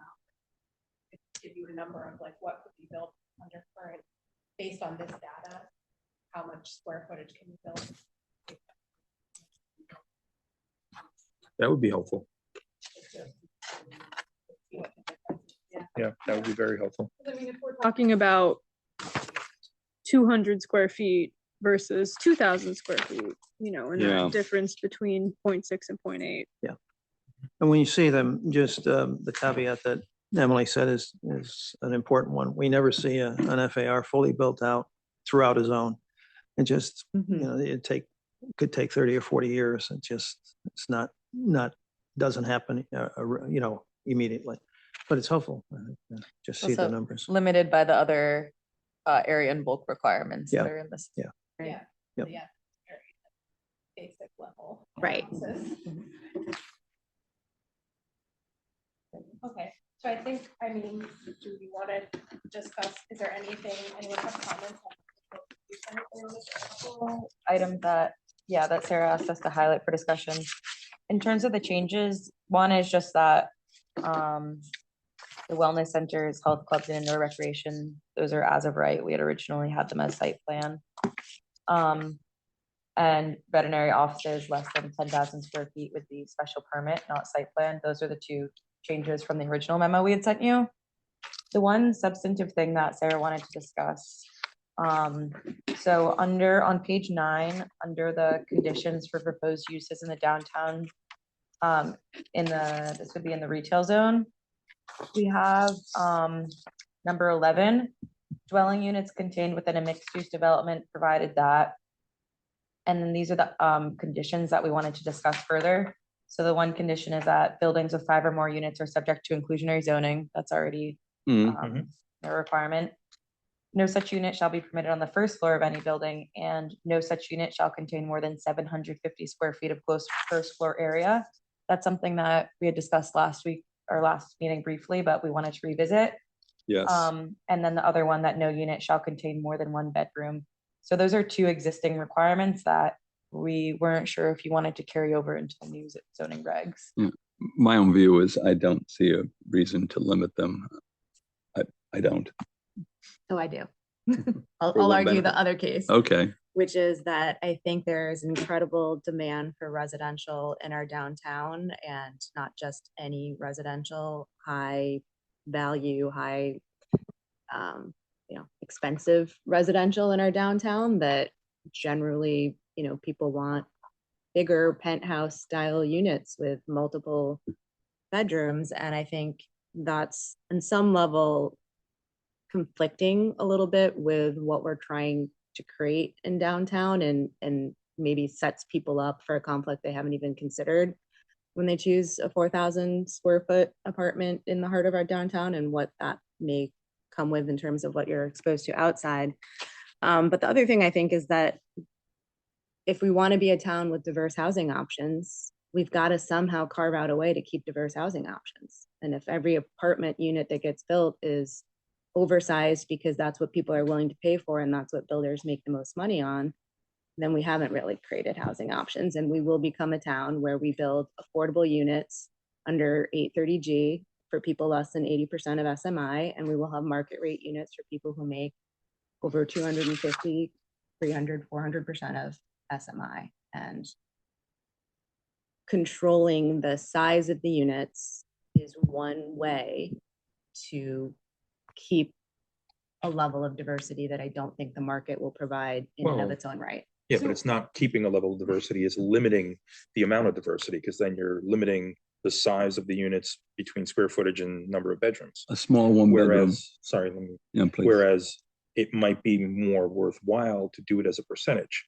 So any particular development has to have by these guidelines, would have to have and I'm just making it up, 50% of the units would have to have, cannot contain more than 750 square feet, and 50% of the units can't be more than one bedroom, just as an example. So that being said, I don't know that I think these are the right numbers. No, I don't either. But I do think there needs to be numbers. Yeah. And go ahead. So I was just gonna say, again, this is specifically just for the retail zone. We don't require parking in the retail zone. We haven't for a long time. I don't think the commission has an appetite to start doing that now. So I think realistically, the market isn't going to, Even with residential Yeah. being discussed, increasing the amount of residential development in the retail zone? So, I mean, we, for, I believe, decades have allowed, with no density limit, 1-bedroom apartments in the retail zone with no parking. Mhm. And I haven't seen a boom. I don't know if there's going to be a boom in that development. So I don't know if, Historically, that's been true because the amount of residential units within the downtown retail zone has been very, very limited. Very and limited. that's what I'm saying. Do we think that's about to change? Yes, it's already changing. We already approved the Tolly building. We were looking to approve 112, the bank building next to Town Hall, right next door. Yeah. We Four were, units. we one we of were which is going like to approve 112 tiny. Main Street. It's Burtis is right around the corner. I mean, Forest it's Street. So, I mean, that's fine. That's, frankly, that's just the first time I'm hearing that we're entertaining changing that. I think that'll be a big, I don't know, because I mean, we have the magic circle, retail A has always been the magic circle of no parking requirements. So, but again, it can be controlled, or you can put guardrails on it by the intensity of the development of the residential within a particular property. If it's gonna stay within the boundaries of the 750 square feet or single bedroom or whatever else, maybe the parking doesn't apply. But if you're going to larger units where you have multiple people living within a single unit, then parking kicks in. Which on 112 Main Street, they would have addressed because they had 14 Yeah. spots underground. so I mean, I guess that's the question for the commission. Do you want to leave it at 1 bedroom and keep it small so you don't have to go down this parking rabbit hole of, if it's this size, we're going to require parking. If it's not this size, we won't require parking. Like, are we I think it's a rabbit hole overcomplicating that's it? inevitable. I would limit it simply to 750 and one bedroom for every unit. Strikes me as a little too much. I can see that we don't want the 5-bedroom penthouse kind of thing. I kind of get that. Whether it should be at least half have to be 1 bedroom, and maybe some percentage have to be 2-bedroom, let's say with 1,000 square feet, which you can do. Because if it's 1 bedroom, you're talking about either a sole person or a couple, no children. And so again, you're also limiting it. And so I'm not sure I'm down with that either. 2-bedroom, you can have a married couple and a child with a 2-bedroom and 1,000 square feet. And so I think that provides additional flexibility if you really want housing choice, particularly for young families. You can't do it in a one bedroom, let's be No, I realistic. agree. Yeah, but let's take the Burtis Avenue development as an example, right? 23 units, I think, right? None of them are one bedroom, right? They're all, there's one bedrooms. Is Remember Remember there? they wanted to bring us the affordable units. The one bedroom. oh, those are 600 one? I square thought there were foot. two. There's, Well, the commission Two bedroom. required they become 2 bedroom, Yeah. I believe, Yeah, no, they Yeah, ended yeah, up being but- two bedroom. but they were trying to make they them tried one to make them one bed. They tried to give us all one bedrooms for the affordable. We units. said no. We Hmm. did that also in the one on the Raymond building too. 112 Main. I have The 112 Main, yeah, the Raymond building. dealt with this in some, I think Westchester community that's similar to you in the sense of downtown. and looking at it from the aspect of an architect, right? From that perspective, if I were given a project in the downtown area that had these limitations in there, I'd be much more encouraged to come up with a solution for the building if it was based on percentages of size of units required within the building, rather than, all of them have to be of a specific size, either a minimum or a maximum. Yeah, no, I think we've got some, I was gonna say, we've got some examples of other communities that have done that.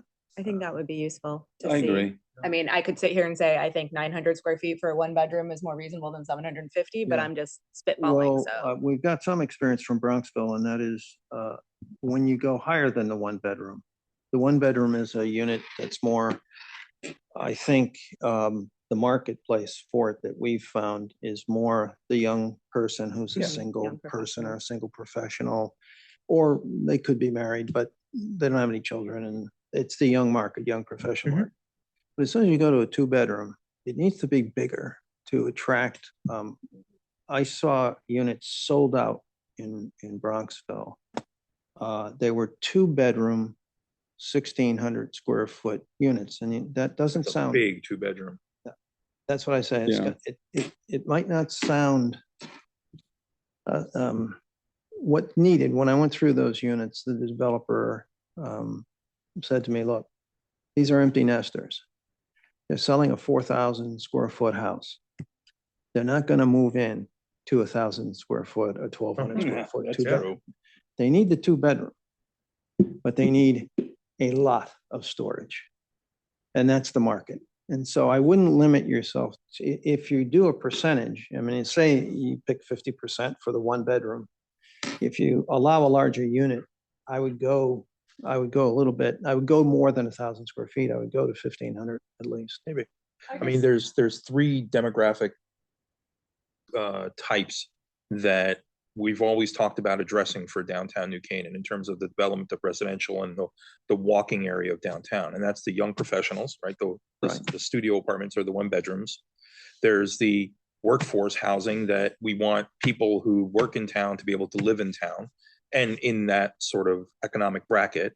And then there's the downsizing empty nesters who are looking to stay in town and get out of that 4,000 square foot house, but have something reasonable to live in their minds reasonable, right? To your point, the 1,600 square foot two bedroom, which is the average size of an American house west of the Delaware, that's a three bedroom, two bath house.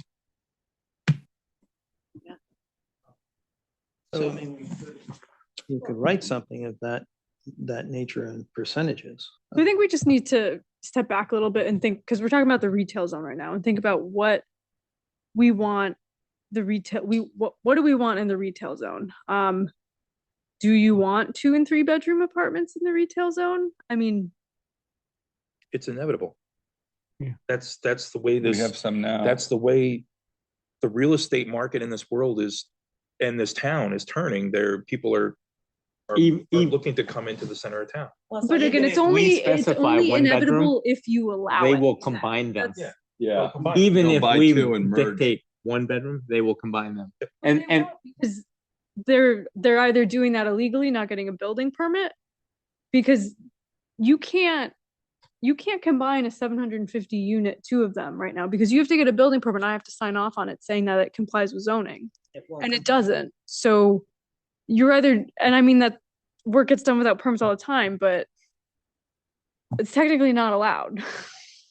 I have seen people who have adjoining ones where they don't merge them. Yeah. And one is storage and one is cooking and one is something else. I've seen a lot of uses on this, but I take your point. But so, I mean, I hear you that that's where the market's going, but again, it only goes there if we allow it, and that's great if we want to allow it. It's just, this is straying from what I feel like I've heard from you all But also, in the if you last look couple at meetings.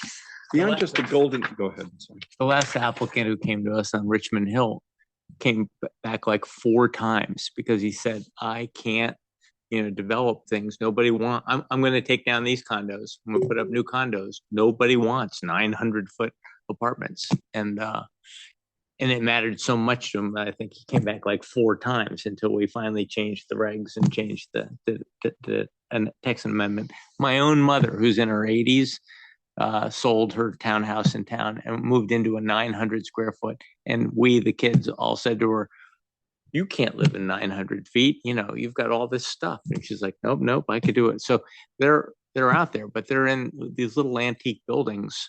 And it's rare that we get but it takes a single lady. I don't have any, as a realtor, I don't have any young professional couples moving into town willing to take 900-foot, 750-foot apartments. The ones They over want a on bigger- Houston are pretty small. On Yeah. what? They need to be 1,300 or more. Would it be Well, sufficient? Oh, go ahead. If we did percentages, as Dan's suggesting, I'm only saying the same thing you are. And that is, at least when you get above the young professional, or though you're saying they might not take 750 either. But when you get beyond them to the empty nester market, you can't limit yourself to less than 1,500. I would say. You got to allow Totally at least agree. that, or if you want that market. By the way, this is your call.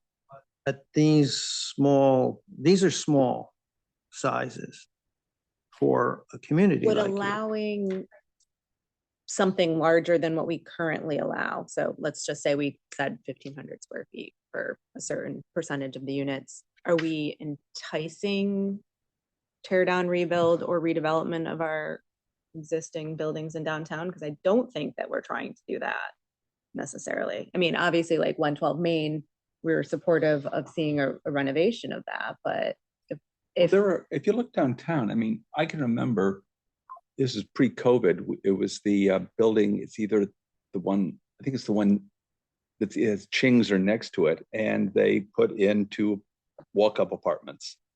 And this is going back 6-7 years. And I asked the guy, what are you going to charge? He said, about $1,000. But it's, what is it? You needed to have, it was about $30,000 a year for the rent, some large number. So it's like 1/3 of $100,000 for a small 1 bedroom. And the 1 bedrooms in the view aren't exactly cheap as far as rental. So you're not going to have many. I mean, the ones that you would have without a complete gut job, which you would have with the Raymond Building 112, right, is you have a low-rise office where maybe the second or the third floor becomes 2 apartments.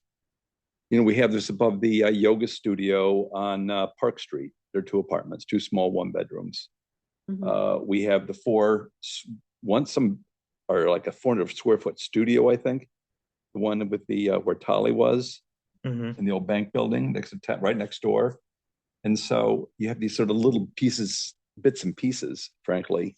Right. Well, I'm just wondering if keeping it 750 keeps the reuse of our existing buildings and the upper floors as residential, as opposed to, say, if we went to a bigger number, our developer is going to say, well, why am I cramming people into 2 apartments and 1,400 square feet when I could tear this down and build, I don't know, 12, 1,500 square feet apartments and make more money. If we limit to 750 in a 1 bedroom, we are saying we're going to appeal to a specific demographic, and that's it. But we're also saying we're going to conserve what our existing downtown historic housing or building stock looks like and work within it, as opposed to trying to redevelop it into something else.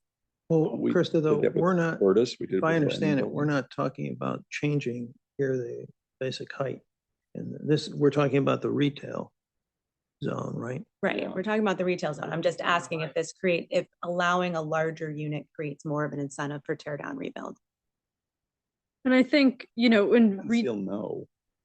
I'm sorry. but I think the goal is with the retail zone, because I feel like when you think about, charming downtown New Canaan, you really think about the retail zone, the brick buildings, the, architecture from the early 1900s. You're not thinking about the 1970s, buildings of business A and whatnot. So I definitely think, to Commissioner Nielsen's point, we're not trying to like incentivize the tear down of the retail zones. Yeah, I like I agree, don't know but- the history of why we chose 750. I mean, It goes very far far back, right? where I think to a time when 750 square feet apartments were more palatable. But, I agree with that. but in terms of redevelopment, again, looking at 112 Main, which is in the retail zone, and what they were trying to do there, they had some of those affordable units on the first level, and they had upstairs, they had a few one bedrooms, right? I believe they mixed in a couple of one bedrooms. I think, Some threes. I think allowing that type of blend, Business, the retail that's where I'm zone. getting at it as a Yeah. percentage, will They- help maintain some retail of these has to happen smaller on the ground 750 floor, right? square foot, smaller units within town, and hopefully prevent it from being cannibalized into It's only two a larger stories, development, right? because every developer is going to look at it and say, well, I can much easier and for much better rent, build and rent out a 2-bedroom, 1,500 square foot apartment in downtown New Canaan than I can a 750 square foot unit. So what about something like,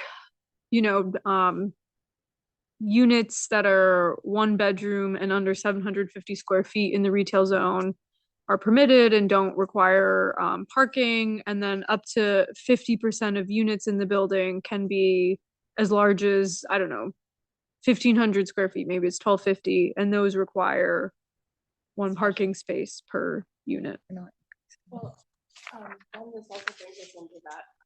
Are you gonna- Yeah, I mean, we're planning to hopefully do it in the whole sewer district, so Yeah. if we have to Retail A. throw retail in there, Right. that's fine. Okay. And that fits the, We have a lot of room. I'm not sure if the whole sewer district will, but we could fit a lot in 4%, so I think, yeah, I'm not worried about throwing in retail. Yeah. Okay. Sarah, if uh, it's bigger than the 750, based on just what you said, There's one it- space per unit. okay, but we're not talking about going to a special permit.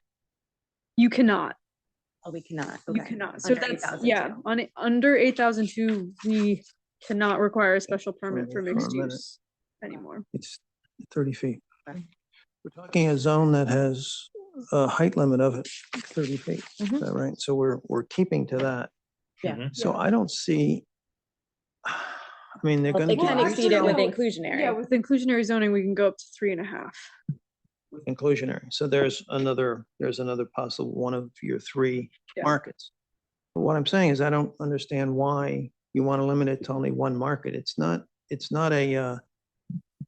you can only go 30 feet. You're not giving, if they tore down, let me ask, if they tore down a building, they can still only go 30 feet. They have to meet all the I mean, requirements. again, under inclusionary zoning, they can go No, up to. I understand that, right? I got it. Yeah. And on And the if they're gonna go ground The expense of floor, tearing down a building, they're gonna build more than 5 Yeah. units, would Yeah. be my guess.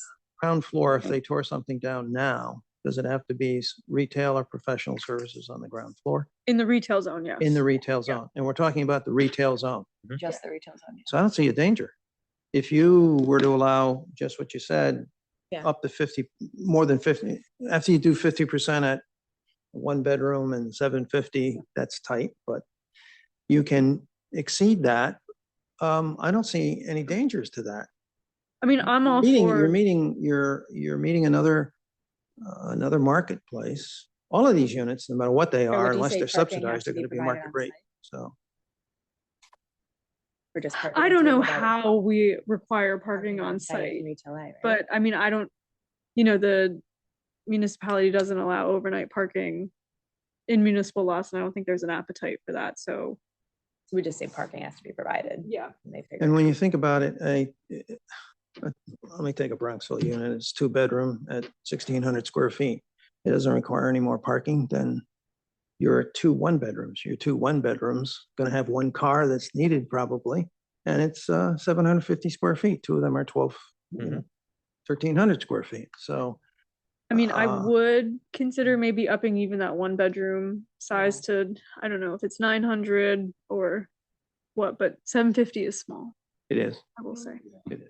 But also I don't know how you do New York that. City. Manhattan, that's a Manhattan market. This is New Canaan. It's true. I lived in an 800 Studios with no doors, a Two-bedroom loft house. studio, and they're both working at home. Yeah. It didn't work out. That's why they moved to Greenwich, actually. But I think Sarah's right. I would tend to, and I think John said this in terms of real estate. I'd move the one bedroom up to 900 square feet and I'd allow for 50% of the units, whatever you want to do.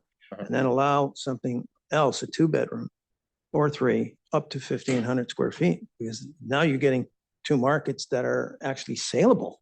And you're gonna get a response on, provided you can't go higher and you gotta have retail on the ground floor. You're gonna preserve that retail district. You're just allowing housing on the second floor. One One other- mix of units. One other thing, especially if you have a professional couple, you got people working at home that need quiet, and so they need a bedroom. It often gets cannibalized into an office, and so having a second bedroom can help facilitate that. So I think having that space is important. And then plus, if you get the density bonus, the height bonus that Sarah's saying for affordable, now you're meeting an affordable. Well, so we don't have a density requirement in the retail zone. So are we now opening up Pandora's box where we also need to have a density requirement? Like I think, Because we don't have an FAR. no, so in the retail zone right now, it's just however many 750 square foot units you can pack into your building. There's no density limit. We have height. Oh, I take that point. Yes, then. Limited, well, how many you can pack in there because there's a limitation on height and there's no parking requirement. Yeah. Yes, I think we So you kind of think it's limit fine? density though. Yeah. You wouldn't I think the mix of bedrooms is not Would. gonna create. need to add a density But- limit in? Would we? I mean, we're increasing the minimum unit size to 900 square feet. The maximum, nothing. Maximum or minimum? Maximum for one bedroom. Yeah, it's 900 instead of 750. And are we going to institute a two bedroom percentage? I think we said up to 50%. 50? I think Only 15. 50% has to be one bedroom or minimum 50. So this is what I have written down. So a minimum of 50% of the units need to be a one bedroom at a maximum of 900 square feet. Any two bedrooms. So they could do no two bedrooms or they could do 50% two bedrooms under this may go up to 1,500 square feet. So minimum of them a minimum of 50% of the units would have to be one bedrooms. Could be more, but it can't be less than 50%. How big are the one bedrooms over Tolly? Those 750 or those 900? No, They were 750. They met our regulations. Yeah. So in the last much year, smaller. somebody has redeveloped an antique building with the top floor They have not. 750. It's been in litigation. There has not been any sort of work done. Well, okay, the neighbor is objecting for other reasons, but they're But I mean, going we- forward with a 750 Reasons plan. parking. The other big question I have for you, I don't mean to sound here, what difference does it all make? Why not just allow residential on the second floor? We're talking of a second floor. Because we're trying to encourage a certain blend of development so that it's not overwhelmingly 2,500 square foot penthouses. Or on the flip side, that it's not all 750 square foot studio apartments. And the data for this is the last 100 unit building that went up, 60 of them were for rent, 40 of them were for sale. And I'll say that the 60 for rent immediately sold out. So there's a huge demand for rentals in the downtown. And then the 40 units that were for sale, the penthouse sold first, the largest unit sold first. And I would say that the softest demand among the 1, 2, and 3 bedroom units was for those one bedrooms. 1 and 2, and the smaller 2s on the lower floors were the last to go. And it took 4 years to sell the 40 units. So I think I should probably pull data Yeah, and share I it feel with like we all need of you on what has been, what are the first ones to sell and at what. I don't know if it's relevant to talk about price per foot, but I should talk about the mix of 1, 2s, and 3s. We don't need to. And I think something to I hear you. consider, and you guys tell me if I'm off base, but for the retail zone, And I'm using 112 Main as the example because that was a very good project of a rehab of a downtown retail building, right? Yes. If you took whatever, forget what it was, 20 units or 12 units. was I don't know, small, 12 yeah. units. 12 units, but if you said 25% of the units have to be 1 bedroom, 900 square feet, 50% of the units, a minimum of 50% of the units have to be 2 bedroom, 1,400 square feet, make up in square footage. And then you can have larger, but those two minimum percentages have to be satisfied. You could go greater, right? But you have to satisfy those two percentages so we can guarantee that we'll have at least a certain blend, 75% of the units will be of that size that will give a little bit of the 1 bedroom smaller units, a greater number of the 2 bedroom units, which is the higher demand. And there will probably be some 3 bedroom units thrown in there. So 2 notes. For the retail zone, I would say that Main Street building is probably your biggest property and biggest building that we could get in the retail zone. Yep. And they were up to 4 stories and they could only fit 12 units in. So I'm talking myself out of needing a density requirement because I think it's limiting. And then we cannot require minimum apartment size. We can't say, You have to be at least 1,000 square feet. so we cannot mandate that 50% of the units have to be 2 bedrooms. That Okay. is not allowed. So I think the only way we could craft it is like We're already- 50%. We're already saying that they all have to be one bedroom, 700. You're established. So with the 2 bedroom thing that you're talking about, you're establishing a minimum apartment size. The state of Connecticut has made that illegal. Well, You I think can, you were saying, Now There's with a the maximum 700 apartment size think- right now. Yeah, You not can't a have a minimum. minimum apartment size. You can't say X amount have to be at least 2 bedrooms. You I could didn't say they think can't Ann be- was. I thought you were talking about a maximum one. I was talking about maximum. Okay. We have a maximum now. So if Yeah. you did 1 bedroom, is that a no maximum? more than 50% can be 2 bedrooms, not at least 50% have to be 2 bedrooms. I was referring to maximum size, but minimum percentage. Yeah, so we can't say that. I don't know, maybe we can, because it's like you can't go out and say that half the units have to be 1,000 square feet. So But we're already saying in our inclusionary zoning that you need a minimum of 15% units to be inclusionary. So we're already establishing a minimum. we're not talking about the size. We're just saying 15% have to have income limits. The state of Connecticut has said you can't set a minimum. Yeah. We're already setting minimum there. Why can't we set a minimum? Sounds like. Megan says we can't I set think a we have to look into minimum. that. I'm saying Let me clarify. I think minimum we can, percentage, maximum size. yeah, we can do a maximum size, I believe. Okay. It's just a minimum size you can't do. Correct. We don't So, know. Sounds like minimum percentage. is So fine. okay. And Well, because then it's like we couldn't. What is established for any dwelling unit minimum floor area that is greater than the minimum floor area set forth by the Building code. right. So we can do exactly. Okay, so we what could say- Dan just said, we could do by percentages. But so just to be clear, Or- if someone is proposing 4 units, so the above tally or whatever the Yeah. restaurant's called, I think under your proposed regulation, that means 2 of them have to be 2 bedrooms. Is that? And they don't have the space for it. Well, you gotta redesign. Like there's, okay, so they won't be able to have that many units up there then. They wouldn't be able to have 4. Yeah. They probably- Easier to just go back, Dan, to what was originally said, just that, up to 50%. Can be 2 bedrooms, Can be. not just- must be 2 bedrooms. We're then designing the projects for them. And I don't know, like, that's not the intent of zoning. Exactly. By the way, More bedrooms. and then just say the maximum size of 1 bedroom is 900 and of a 2 bedroom is 1,500. Yeah. You could set a maximum size for a 3 bedroom. It may not be necessary. That's fine. You're gonna get, by the way, I feel this is about, where was I discussing? Oh, yeah, we were discussing something in another town and I realized we could only get 5 of these units. Yeah. In this particular zone. So you're not gonna get very many because this is a 30-foot story. You're only gonna get a second floor here, which is, Yeah. Sarah just said, you got a development in now.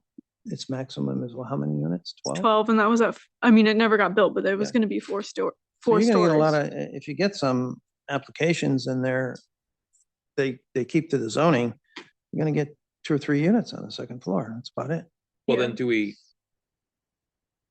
do we open the guardrails up further and just have a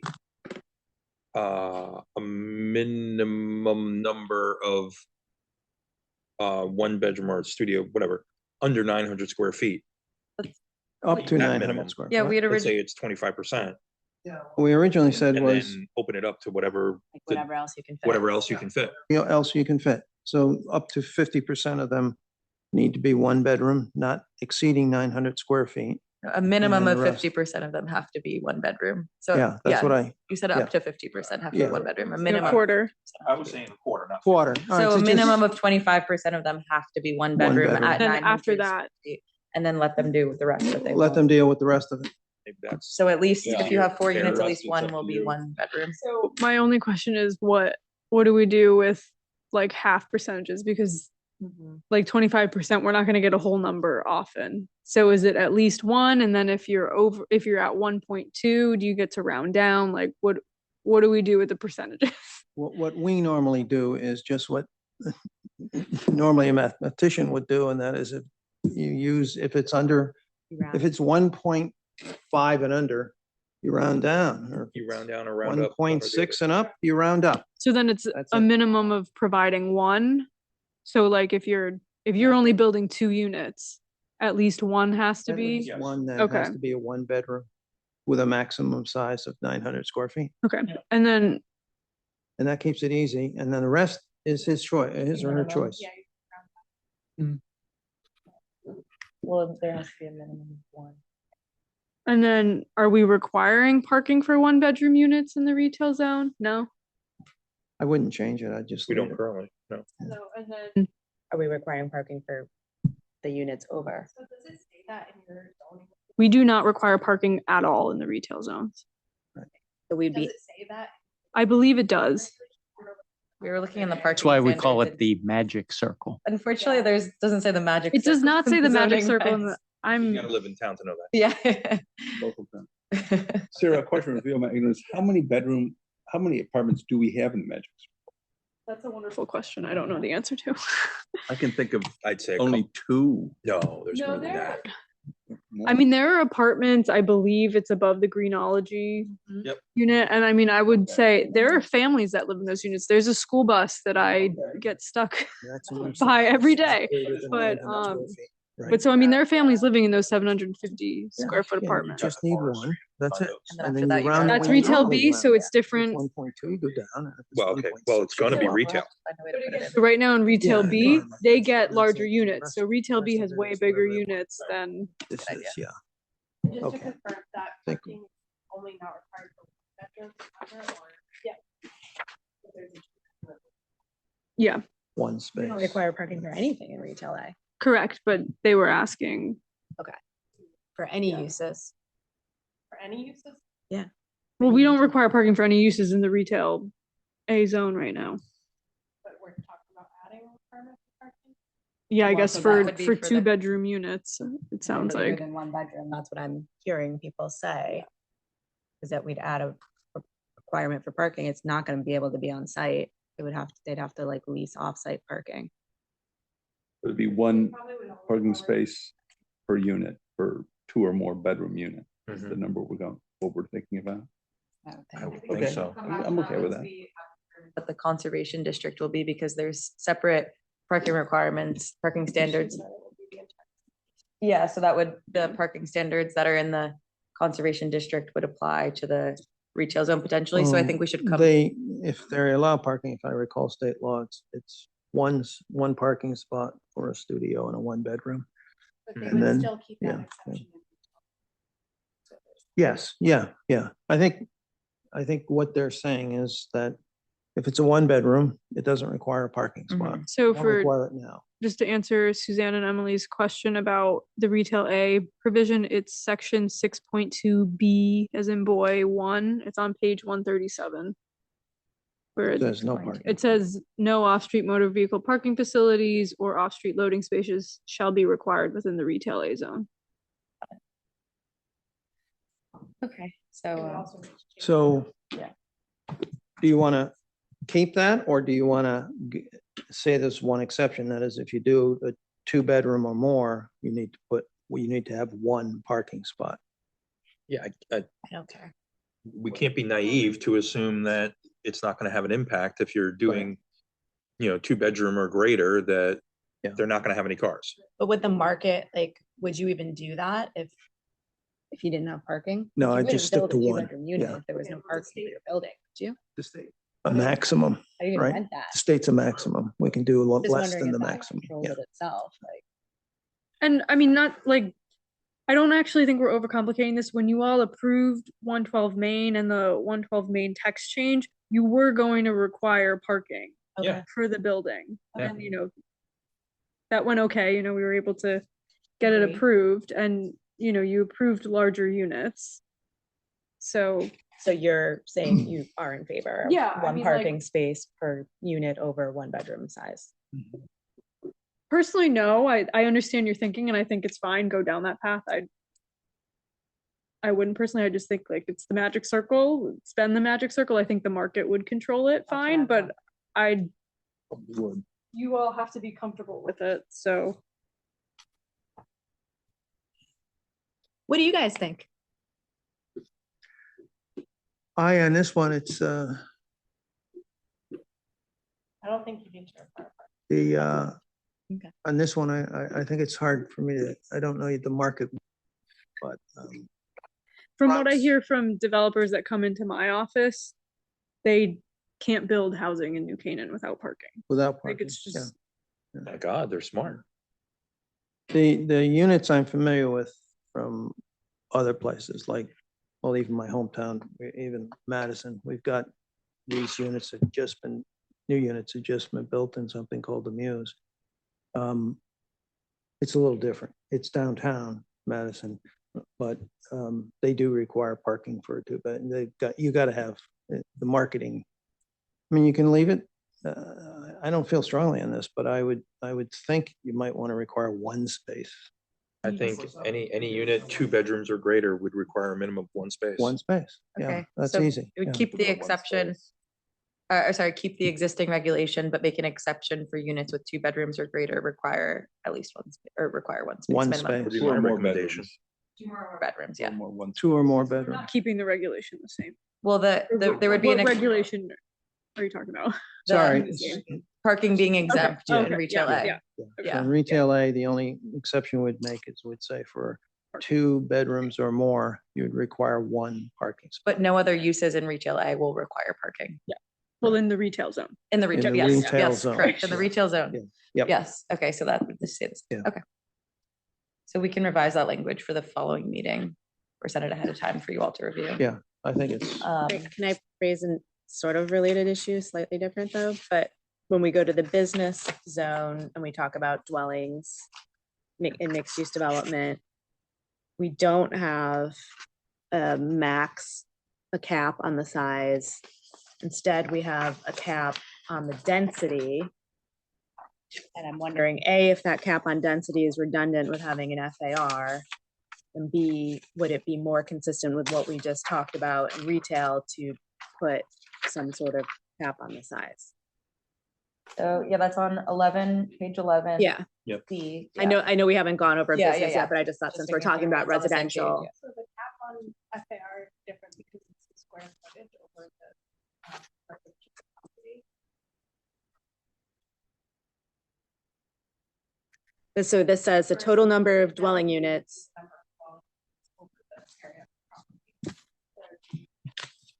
Okay, I'm sorry, say the FAR one again. FAR is the gross square footage of the Building. building Uh-huh, over the square footage of the property, uh-huh. and the density is the number of dwelling units over the square footage of the property.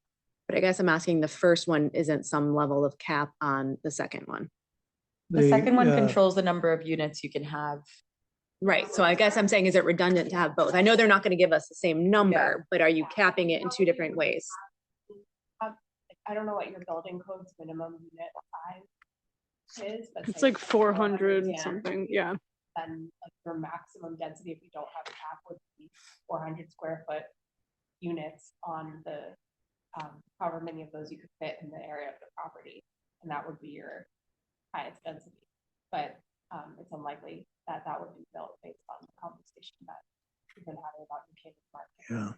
Yeah. If you have an I mean, it did FAR get built in Ridgefield, which is close by, like a developer in Ridgefield took an old office building and did like 15 500 square foot senior housing units. And, If I don't know you- if we want that. If you have Pretty- an, yeah, sorry. It just felt like we're doing it in two different ways, from retail to business. You like, are.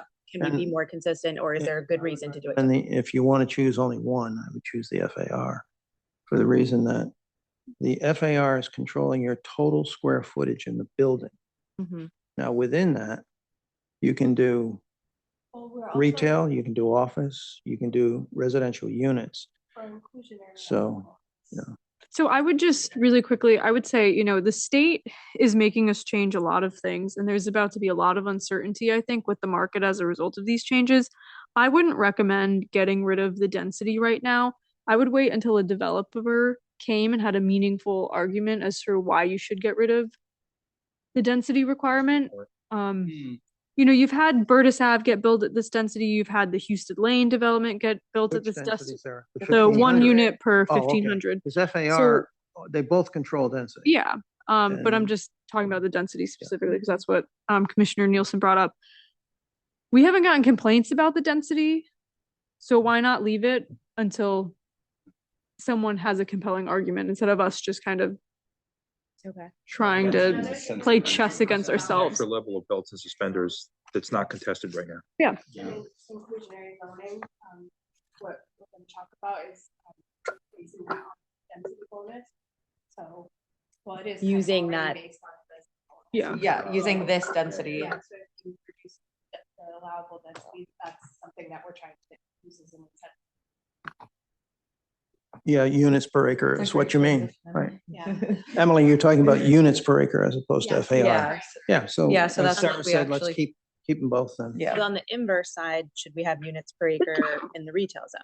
Or is that, I know we never have. So I talked myself out of needing density in the retail zone because the properties are so small. The most you're gonna get is 12 units at 112 Main Street. And I don't think at that point it's really Well, yeah, necessary. I agree. All the rest are gonna be smaller. I'm fine with doing them Yeah. differently. I just want to make sure we have good reason Oh, why in the retail zone we're doing it one way and in the business zone we're doing it I another. get many complaints in my office. I have not gotten a complaint about the fact that we manage the two differently. So Might be if Okay. there's one more item that we cover tonight, or at least introduce, that might be a good transition.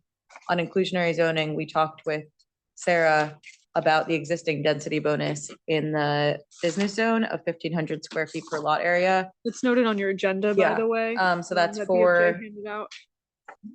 Emerald two. And if that were to be as an inclusionary zoning bonus, A shows the current formula for getting that bonus, which density bonus in the business zone, which Sarah has mentioned has caused some confusion for developers. And if there's a way to simplify it, to just decrease that baseline density, and we can go through these equations now if we have time. But I just wanted to point out that this is something we've given some thought to, that density and what the proposed density could be as a inclusionary zoning bonus in the business zone in place of what you currently have. Okay, so what we currently have is 1 unit per 1,500 square feet. Plus 15% bonus of affordable units, plus 15% bonus of market rate units. And below you have an example of what that would come out to. Mhm. The proposed is just 1 unit per 1,250 square feet of lot area. And then within that baseline density, 15% of those would have to be affordable. So you're just simplifying how you get there. Yeah, essentially. And there's an example here of 70 Pine to show what the difference between the existing formula versus the proposed formula would be. I don't know if we want to get into that tonight, but Well, actually, it might be good briefly. Do you okay. have it? Here, It's one Yeah. of the buildings that got purchased. 70 Pine is the example here. Okay, He's just asking which, Yeah, it's one of the he's trying to brick buildings. conceptualize Oh, which yeah, one of building the that brick is. buildings. yeah.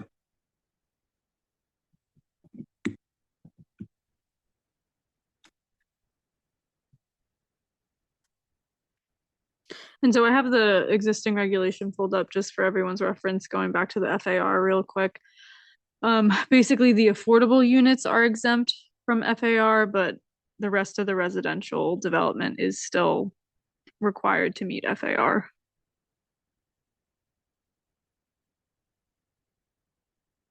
I thought you told me to. Yeah, I was delay- confused. Okay, I'm like, what? I thought no residential counted towards FAR based on our conversation. Yeah, I was incorrect.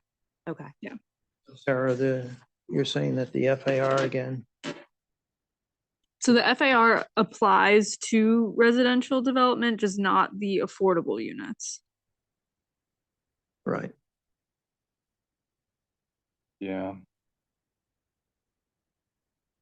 Okay, so can you just phrase what the question is that you're asking? Yeah, us to why say? proposing the change? So I'm proposing the change. Sarah, feedback that she's gotten from applicants, It is my Density fault. Under point two. feedback from developers. Yeah. Yeah. So, I mean, right now we have this I mean, it's not very complicated, but you know, there's this long math equation and 15%, we always end up with fractions.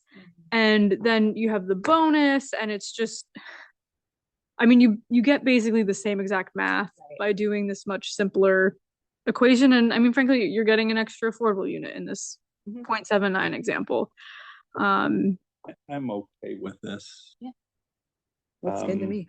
You're always gonna have some sort of fraction somewhere, so Totally. let's not get too hung up on it. Totally.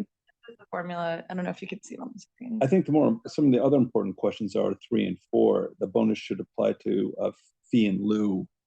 I would also suggest this commission may want to revisit the fee in lieu number. Yeah.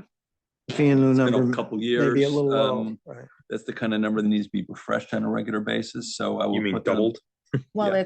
it's a percentage of state median income, so It does go up. it every does year. go up. But- But is it the right percentage, I guess, is a question. That's what I'm Yeah. reaching for. Let's think about it. If we like it, we leave it alone, but these are good things to And I mean, I review guess once in a while. It would be pretty easy to do the math. I mean, the numbers that we're getting at Affordable Housing Committee is $450,000 to $650,000 per unit, per affordable unit. So we could figure about out right. what percent that is, a multiplier of state median income to figure out. And right now, the formula is equal to 300% of the state median income for a family of 4. So I think keeping it at the state median income for a family of 4, so every year it is going up, but maybe 300% isn't the right number. Maybe it needs to be 350 or something like that. 300%. What is the SMI for a family of 4? Isn't it like 60,000? Yes. No, it's Is it the high? SMI. It's way higher than that for a family of 4. Okay. I think the fee right now is probably about 400,000.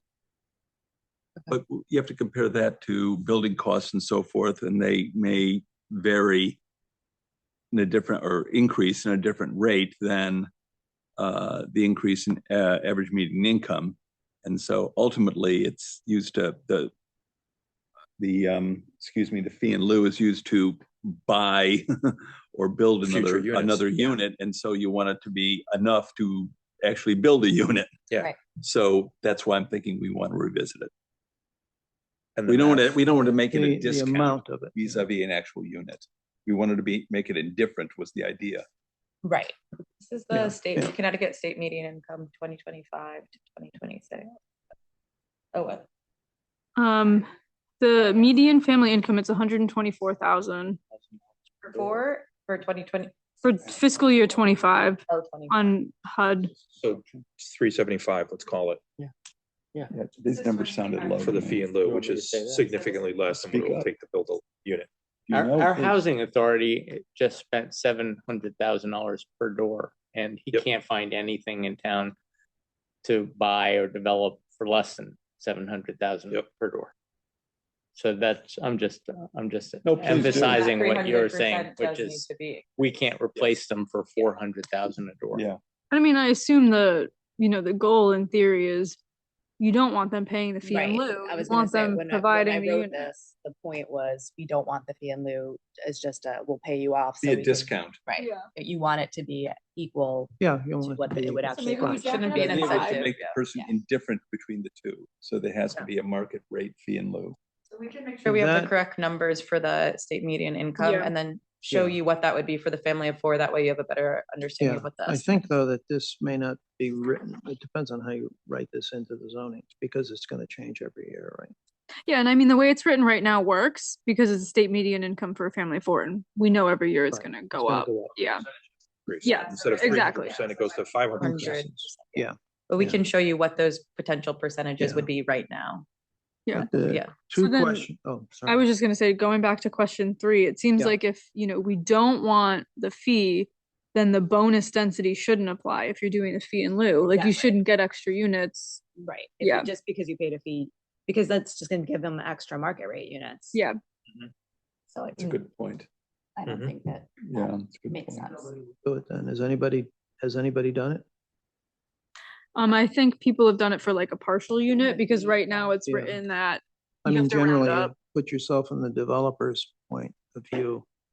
If if he's going to pay a fee in lieu, but he doesn't get any return for that, why would he do the payment in fee of lieu? Good. We don't want. you- Yeah, so you may not want it. Yeah, Why that's are what we you're even saying. offering it as an option? Like, if you really don't want it, like, is there a scenario where you do want it? Well, I think we needed it for the fractional portions. of Fractionals, yes. Because otherwise we didn't know what to Yeah. do about that. The original idea, because I remember, because I'm the one who proposed the fee in lieu originally, and that, you don't want to make someone say, okay, if I have 20 units, suppose they're 19, I hit a break point, my costs go up because I have to provide an extra affordable unit.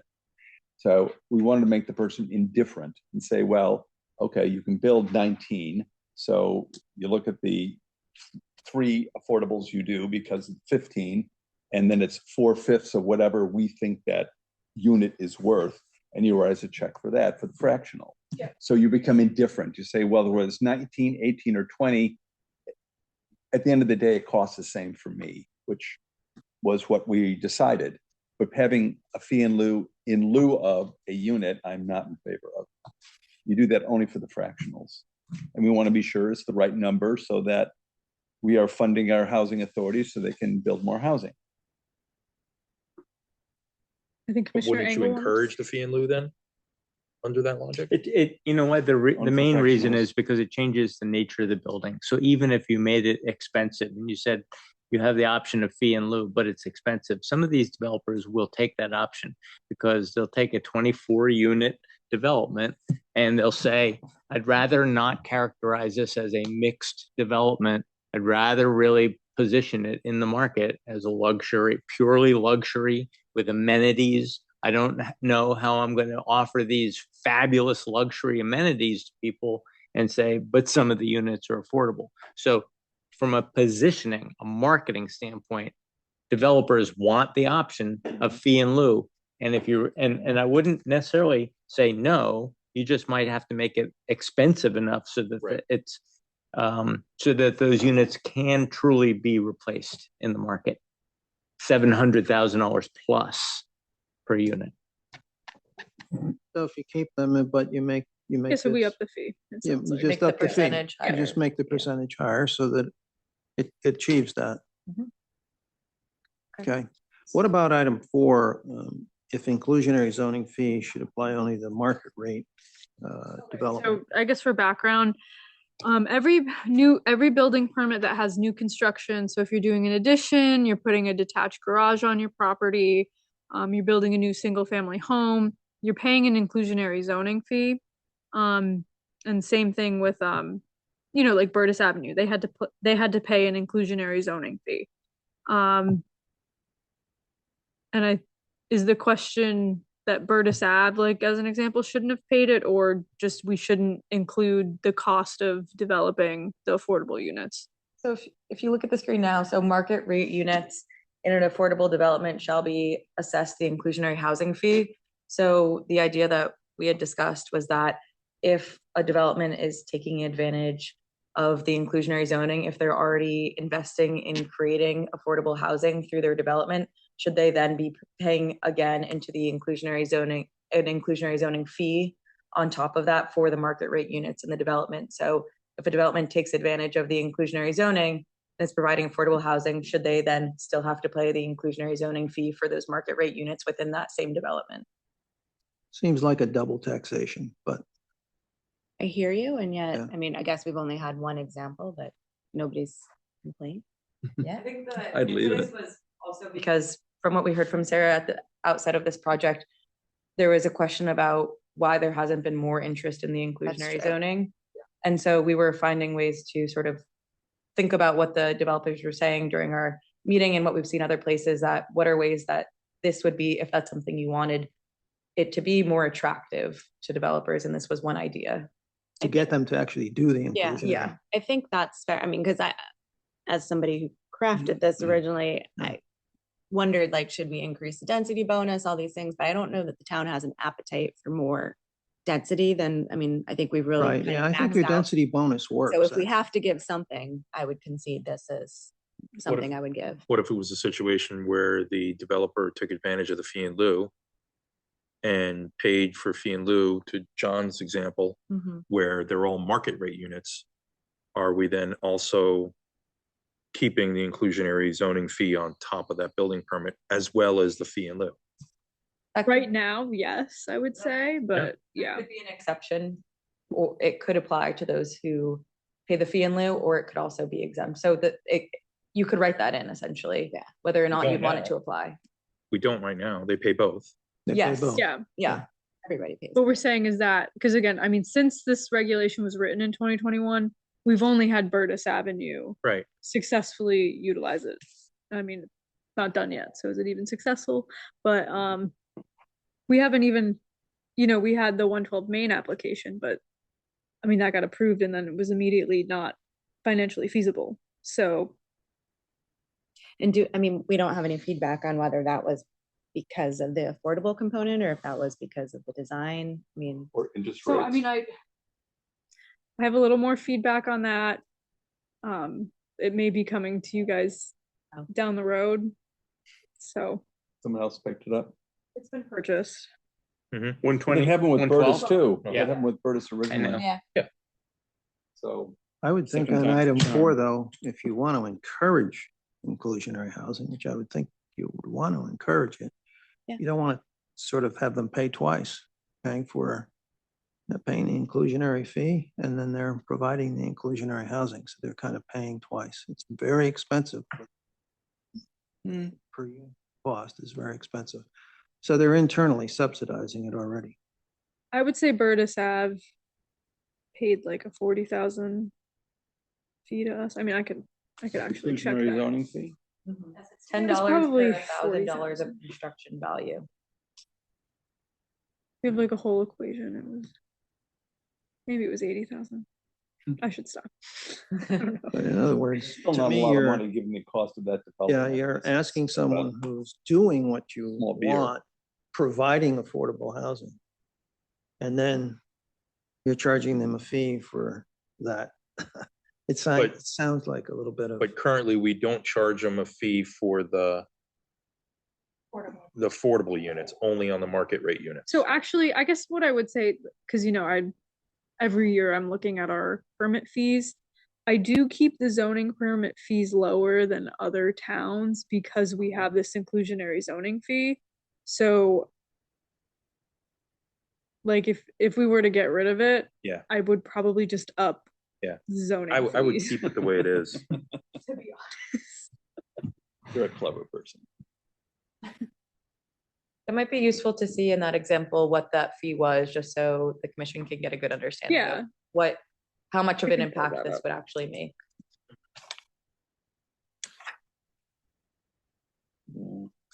No, I mean, I What is the- just presented to the Board of Selectmen our fee schedule, and my argument for having such low zoning permit fees is the inclusionary zoning. What is the formula for the inclusionary zoning fee? $10 per $1,000 of construction 10 per value. thousand? It's 1%. So maybe the balance here is on a development where there is inclusionary housing, the inclusionary housing portion is part of the project It's and exempt. they have affordable housing as part of the project, Burtis Avenue, for example. Those affordable units are exempt and only the market rate are That's applicable. that's what it is. That's yeah. what you at have 10 per now. thousand, right? Just the units, not the whole development. No, just the market rate units are Yes, just the market rate are units. That's tagged what I mean. Yeah. The on a- affordable ones are excluded. going to the example I used earlier. If a developer takes the fee in lieu, they're already making theoretically a contribution towards the affordable housing fund. But the math changes when they do the fee in lieu. So maybe it's 5 per thousand. We're still getting a revenue, but we're not causing them to do the same double payment or the same fee in lieu, or same inclusionary housing fee as we would on the other example where they're actually building the units. I think the idea is that it costs the same to build the market rate unit as an affordable unit. So I don't know if it would actually be, I don't know if it makes sense if you're paying a fee in lieu. To me, that's the same as, obviously, maybe it's not financially the same, but the idea is that it's the same as building the affordable unit. So Why not- that's the premise of it. But why not just, make the fee in lieu contribution whatever price you want, and then in theory you could exempt them from the fee at the building permit time because you're getting it. A different way. Yeah, Yeah. it's all going to the same fund. Yeah. So go make it 600% and then don't charge the inclusionary zoning fee, and then it doesn't feel like you're double taxing them. Yeah, that's fine Okay, so too. fee in lieu would be exempt, but we're gonna take a closer look at what that fee in lieu should be and if it should be, and presumably it'd be higher The than what it is affordable now. housing fee would be exempt, but the fee in lieu would be increased. And then Yes. you want to just leave how we charge it as is, where the market rate gets Mhm. charged, but the affordable units don't get charged. Right. Yeah. Yes, I'm okay with that. So item 3 would remain the same, basically. And then item 4, you're gonna look at a little bit more, just get the cost of I have what some that questions on- fee would be. On something on page 7. Because before we jump to residents. Yeah, two questions. One is, it says veterinary offices not to exceed 10,000 feet. They have the 2 checks. Maybe I'm just, Yeah, that changed. Sorry, everything in red changed since the last meeting. So at the last, when we had submitted this memo before, we had originally said that they should be site plan approval, veterinary offices, and then we got feedback from a commissioner that they should actually be special permit. So the one that's underlined is what it is now. It's just to show the track change from what we had originally sent you. so it's going to be special permit. That was what feedback we received from a commissioner, but it could be site plan approval. It's up to you all. I mean, I think I was the person that did that. I mean, my view on the veterinary offices, one, we only have 2 of them in town, but you can have animals put to sleep. You have surgery with red bag. It just potentially a very sick animal that needs to be not moved and has to stay there overnight. I think potential noise and other issues and externalities, I think special permit is best, just way to go on these.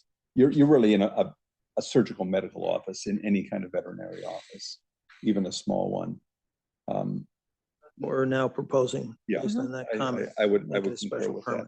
And it also brings up the issue of medical office and sort of what does that mean? So for example, certainly would see that as different than a surgical center. Now, the only medical offices I know that regularly do surgery are really dermatologists, which is fairly small stuff, and maybe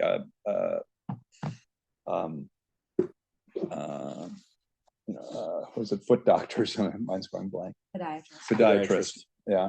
And we can do some very minor surgery, which I'm not done with, but I think potential for a surgical center in town, I think there is going to be one of being built, but that's a whole different situation, which I would see as very much of a special permit type of situation. So I'm not quite sure to split them. Let me just jump in really quick. We have noted that use definitions need to be updated, particularly for offices, medical offices, and everything with an asterisk. So I think eventually the step was we would, meaning BFJ and myself, would take a stab at defining these, and then the commission will provide their feedback on what these uses actually mean. And I think that brings up, the point of when, I know we weren't doing definitions till the end, but do we need to do commercial definitions sooner rather than later? Yeah, we'll have to Along do with that the parking. before July 1st, yeah. So we'll add that to the list of things to prioritize The for parking, that first hearing.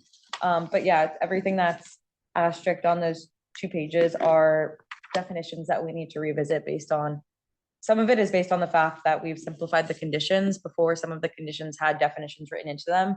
So we have to make sure that any conditions that we simplified, the definitions are elsewhere, and then take another look at all of these definitions and make sure that they are adequate. So we can provide definitions for either the ones that are existing, see if they don't need to change, or if the ones that are asterisk that will need to be revisited as well. We'll have to take a closer look at those. Sarah, I remember, I think it was the last P and Z meeting, there was a application, I can't remember at the moment, but it was some definition of an establishment downtown that we didn't quite have a definition for. It was a wellness center. We don't have parking standards for a wellness center. Yeah. Yeah. And so what I'm getting in this is that there may be some sort of application for a use that is not listed in our list. And so should that by definition be a special permit? Catch-all? I don't know if it should be special permit, because I think about like Crafty Kids that opened up next to Town Hall where that didn't fit in anywhere. And I mean, that was such a no-brainer. Innocuous, I that- agree. Why would you require a special permit for that? I just bring it up as far as a catch-all so that something doesn't. No, I mean, I would say that there's a good enough process of, if there really weren't something, I could bring it to you all administratively and say, hey, how do you want to define it? Fair enough. And then we go from there. Fair enough. Yeah. Where do we stand on our cannabis moratorium? It wasn't a moratorium. It was a forever prohibition. Prohibition. Yeah. We planned. Stand. We We're good. We're banned. Done. We're done.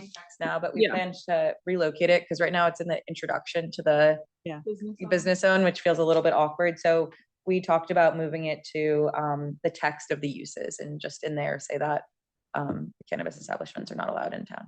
Perfect. Because technically right now, is it allowed in residential zones? Depends who your neighbor is. Yeah. Not a moratorium. It was banned permanently. Frankly. So I'll just really quickly with the commercial zones, one other thing that I want to make sure doesn't slip through the cracks. There's section 4.9. It's the dimensional exception section for the business zones. It doesn't really get referenced much, but I just want to make sure that it does get reviewed.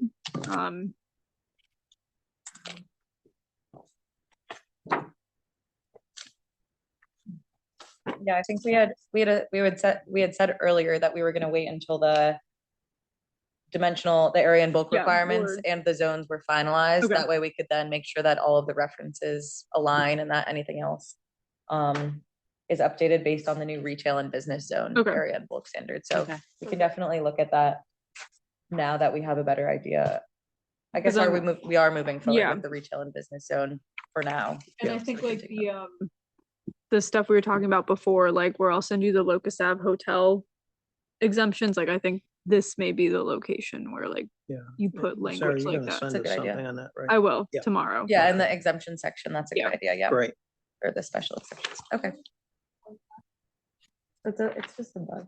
It's like Oh, is it a stink bug? Harmless. My dog eats them. Okay, so we had originally provided the residence zones, but I think from what I've heard, we're gonna put a pin in that until we have some of these commercial zones squared away. So I think we'll reconvene for the next meeting, but we'll definitely take another look at the parking standards, or present that to you, what we've done so far. And the inclusionary zoning, we'll take a pass at revising that based on what we talked about tonight, as well as the non-conforming special exception, the special permit that Sarah had mentioned earlier in relation to the adaptive reuse. And then we'll recap all the meeting dates and Yeah. Give you a timeline, give you a timeline on it. That'd be great. States of February. Good. Okay. Thank you very much. Productive. For the record, we're skipping residence zones, which is item number 5 on the agenda. It's fine. Okay. Yeah. Meeting adjourned. We still have the meeting minutes. Right. Meeting not adjourned. We still have to approve minutes and whatnot. So if you guys We could stop talking.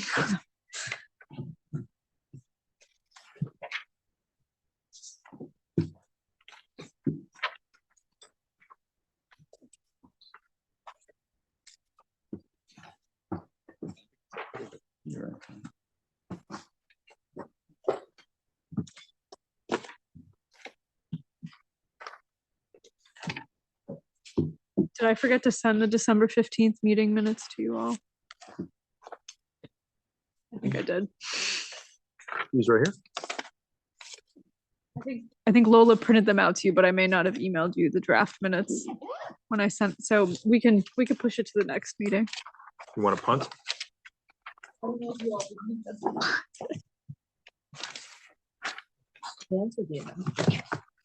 I just did.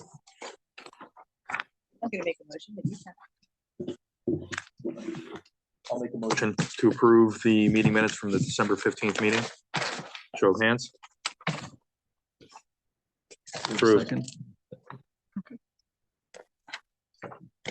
Second, show of hands. Unanimously approved.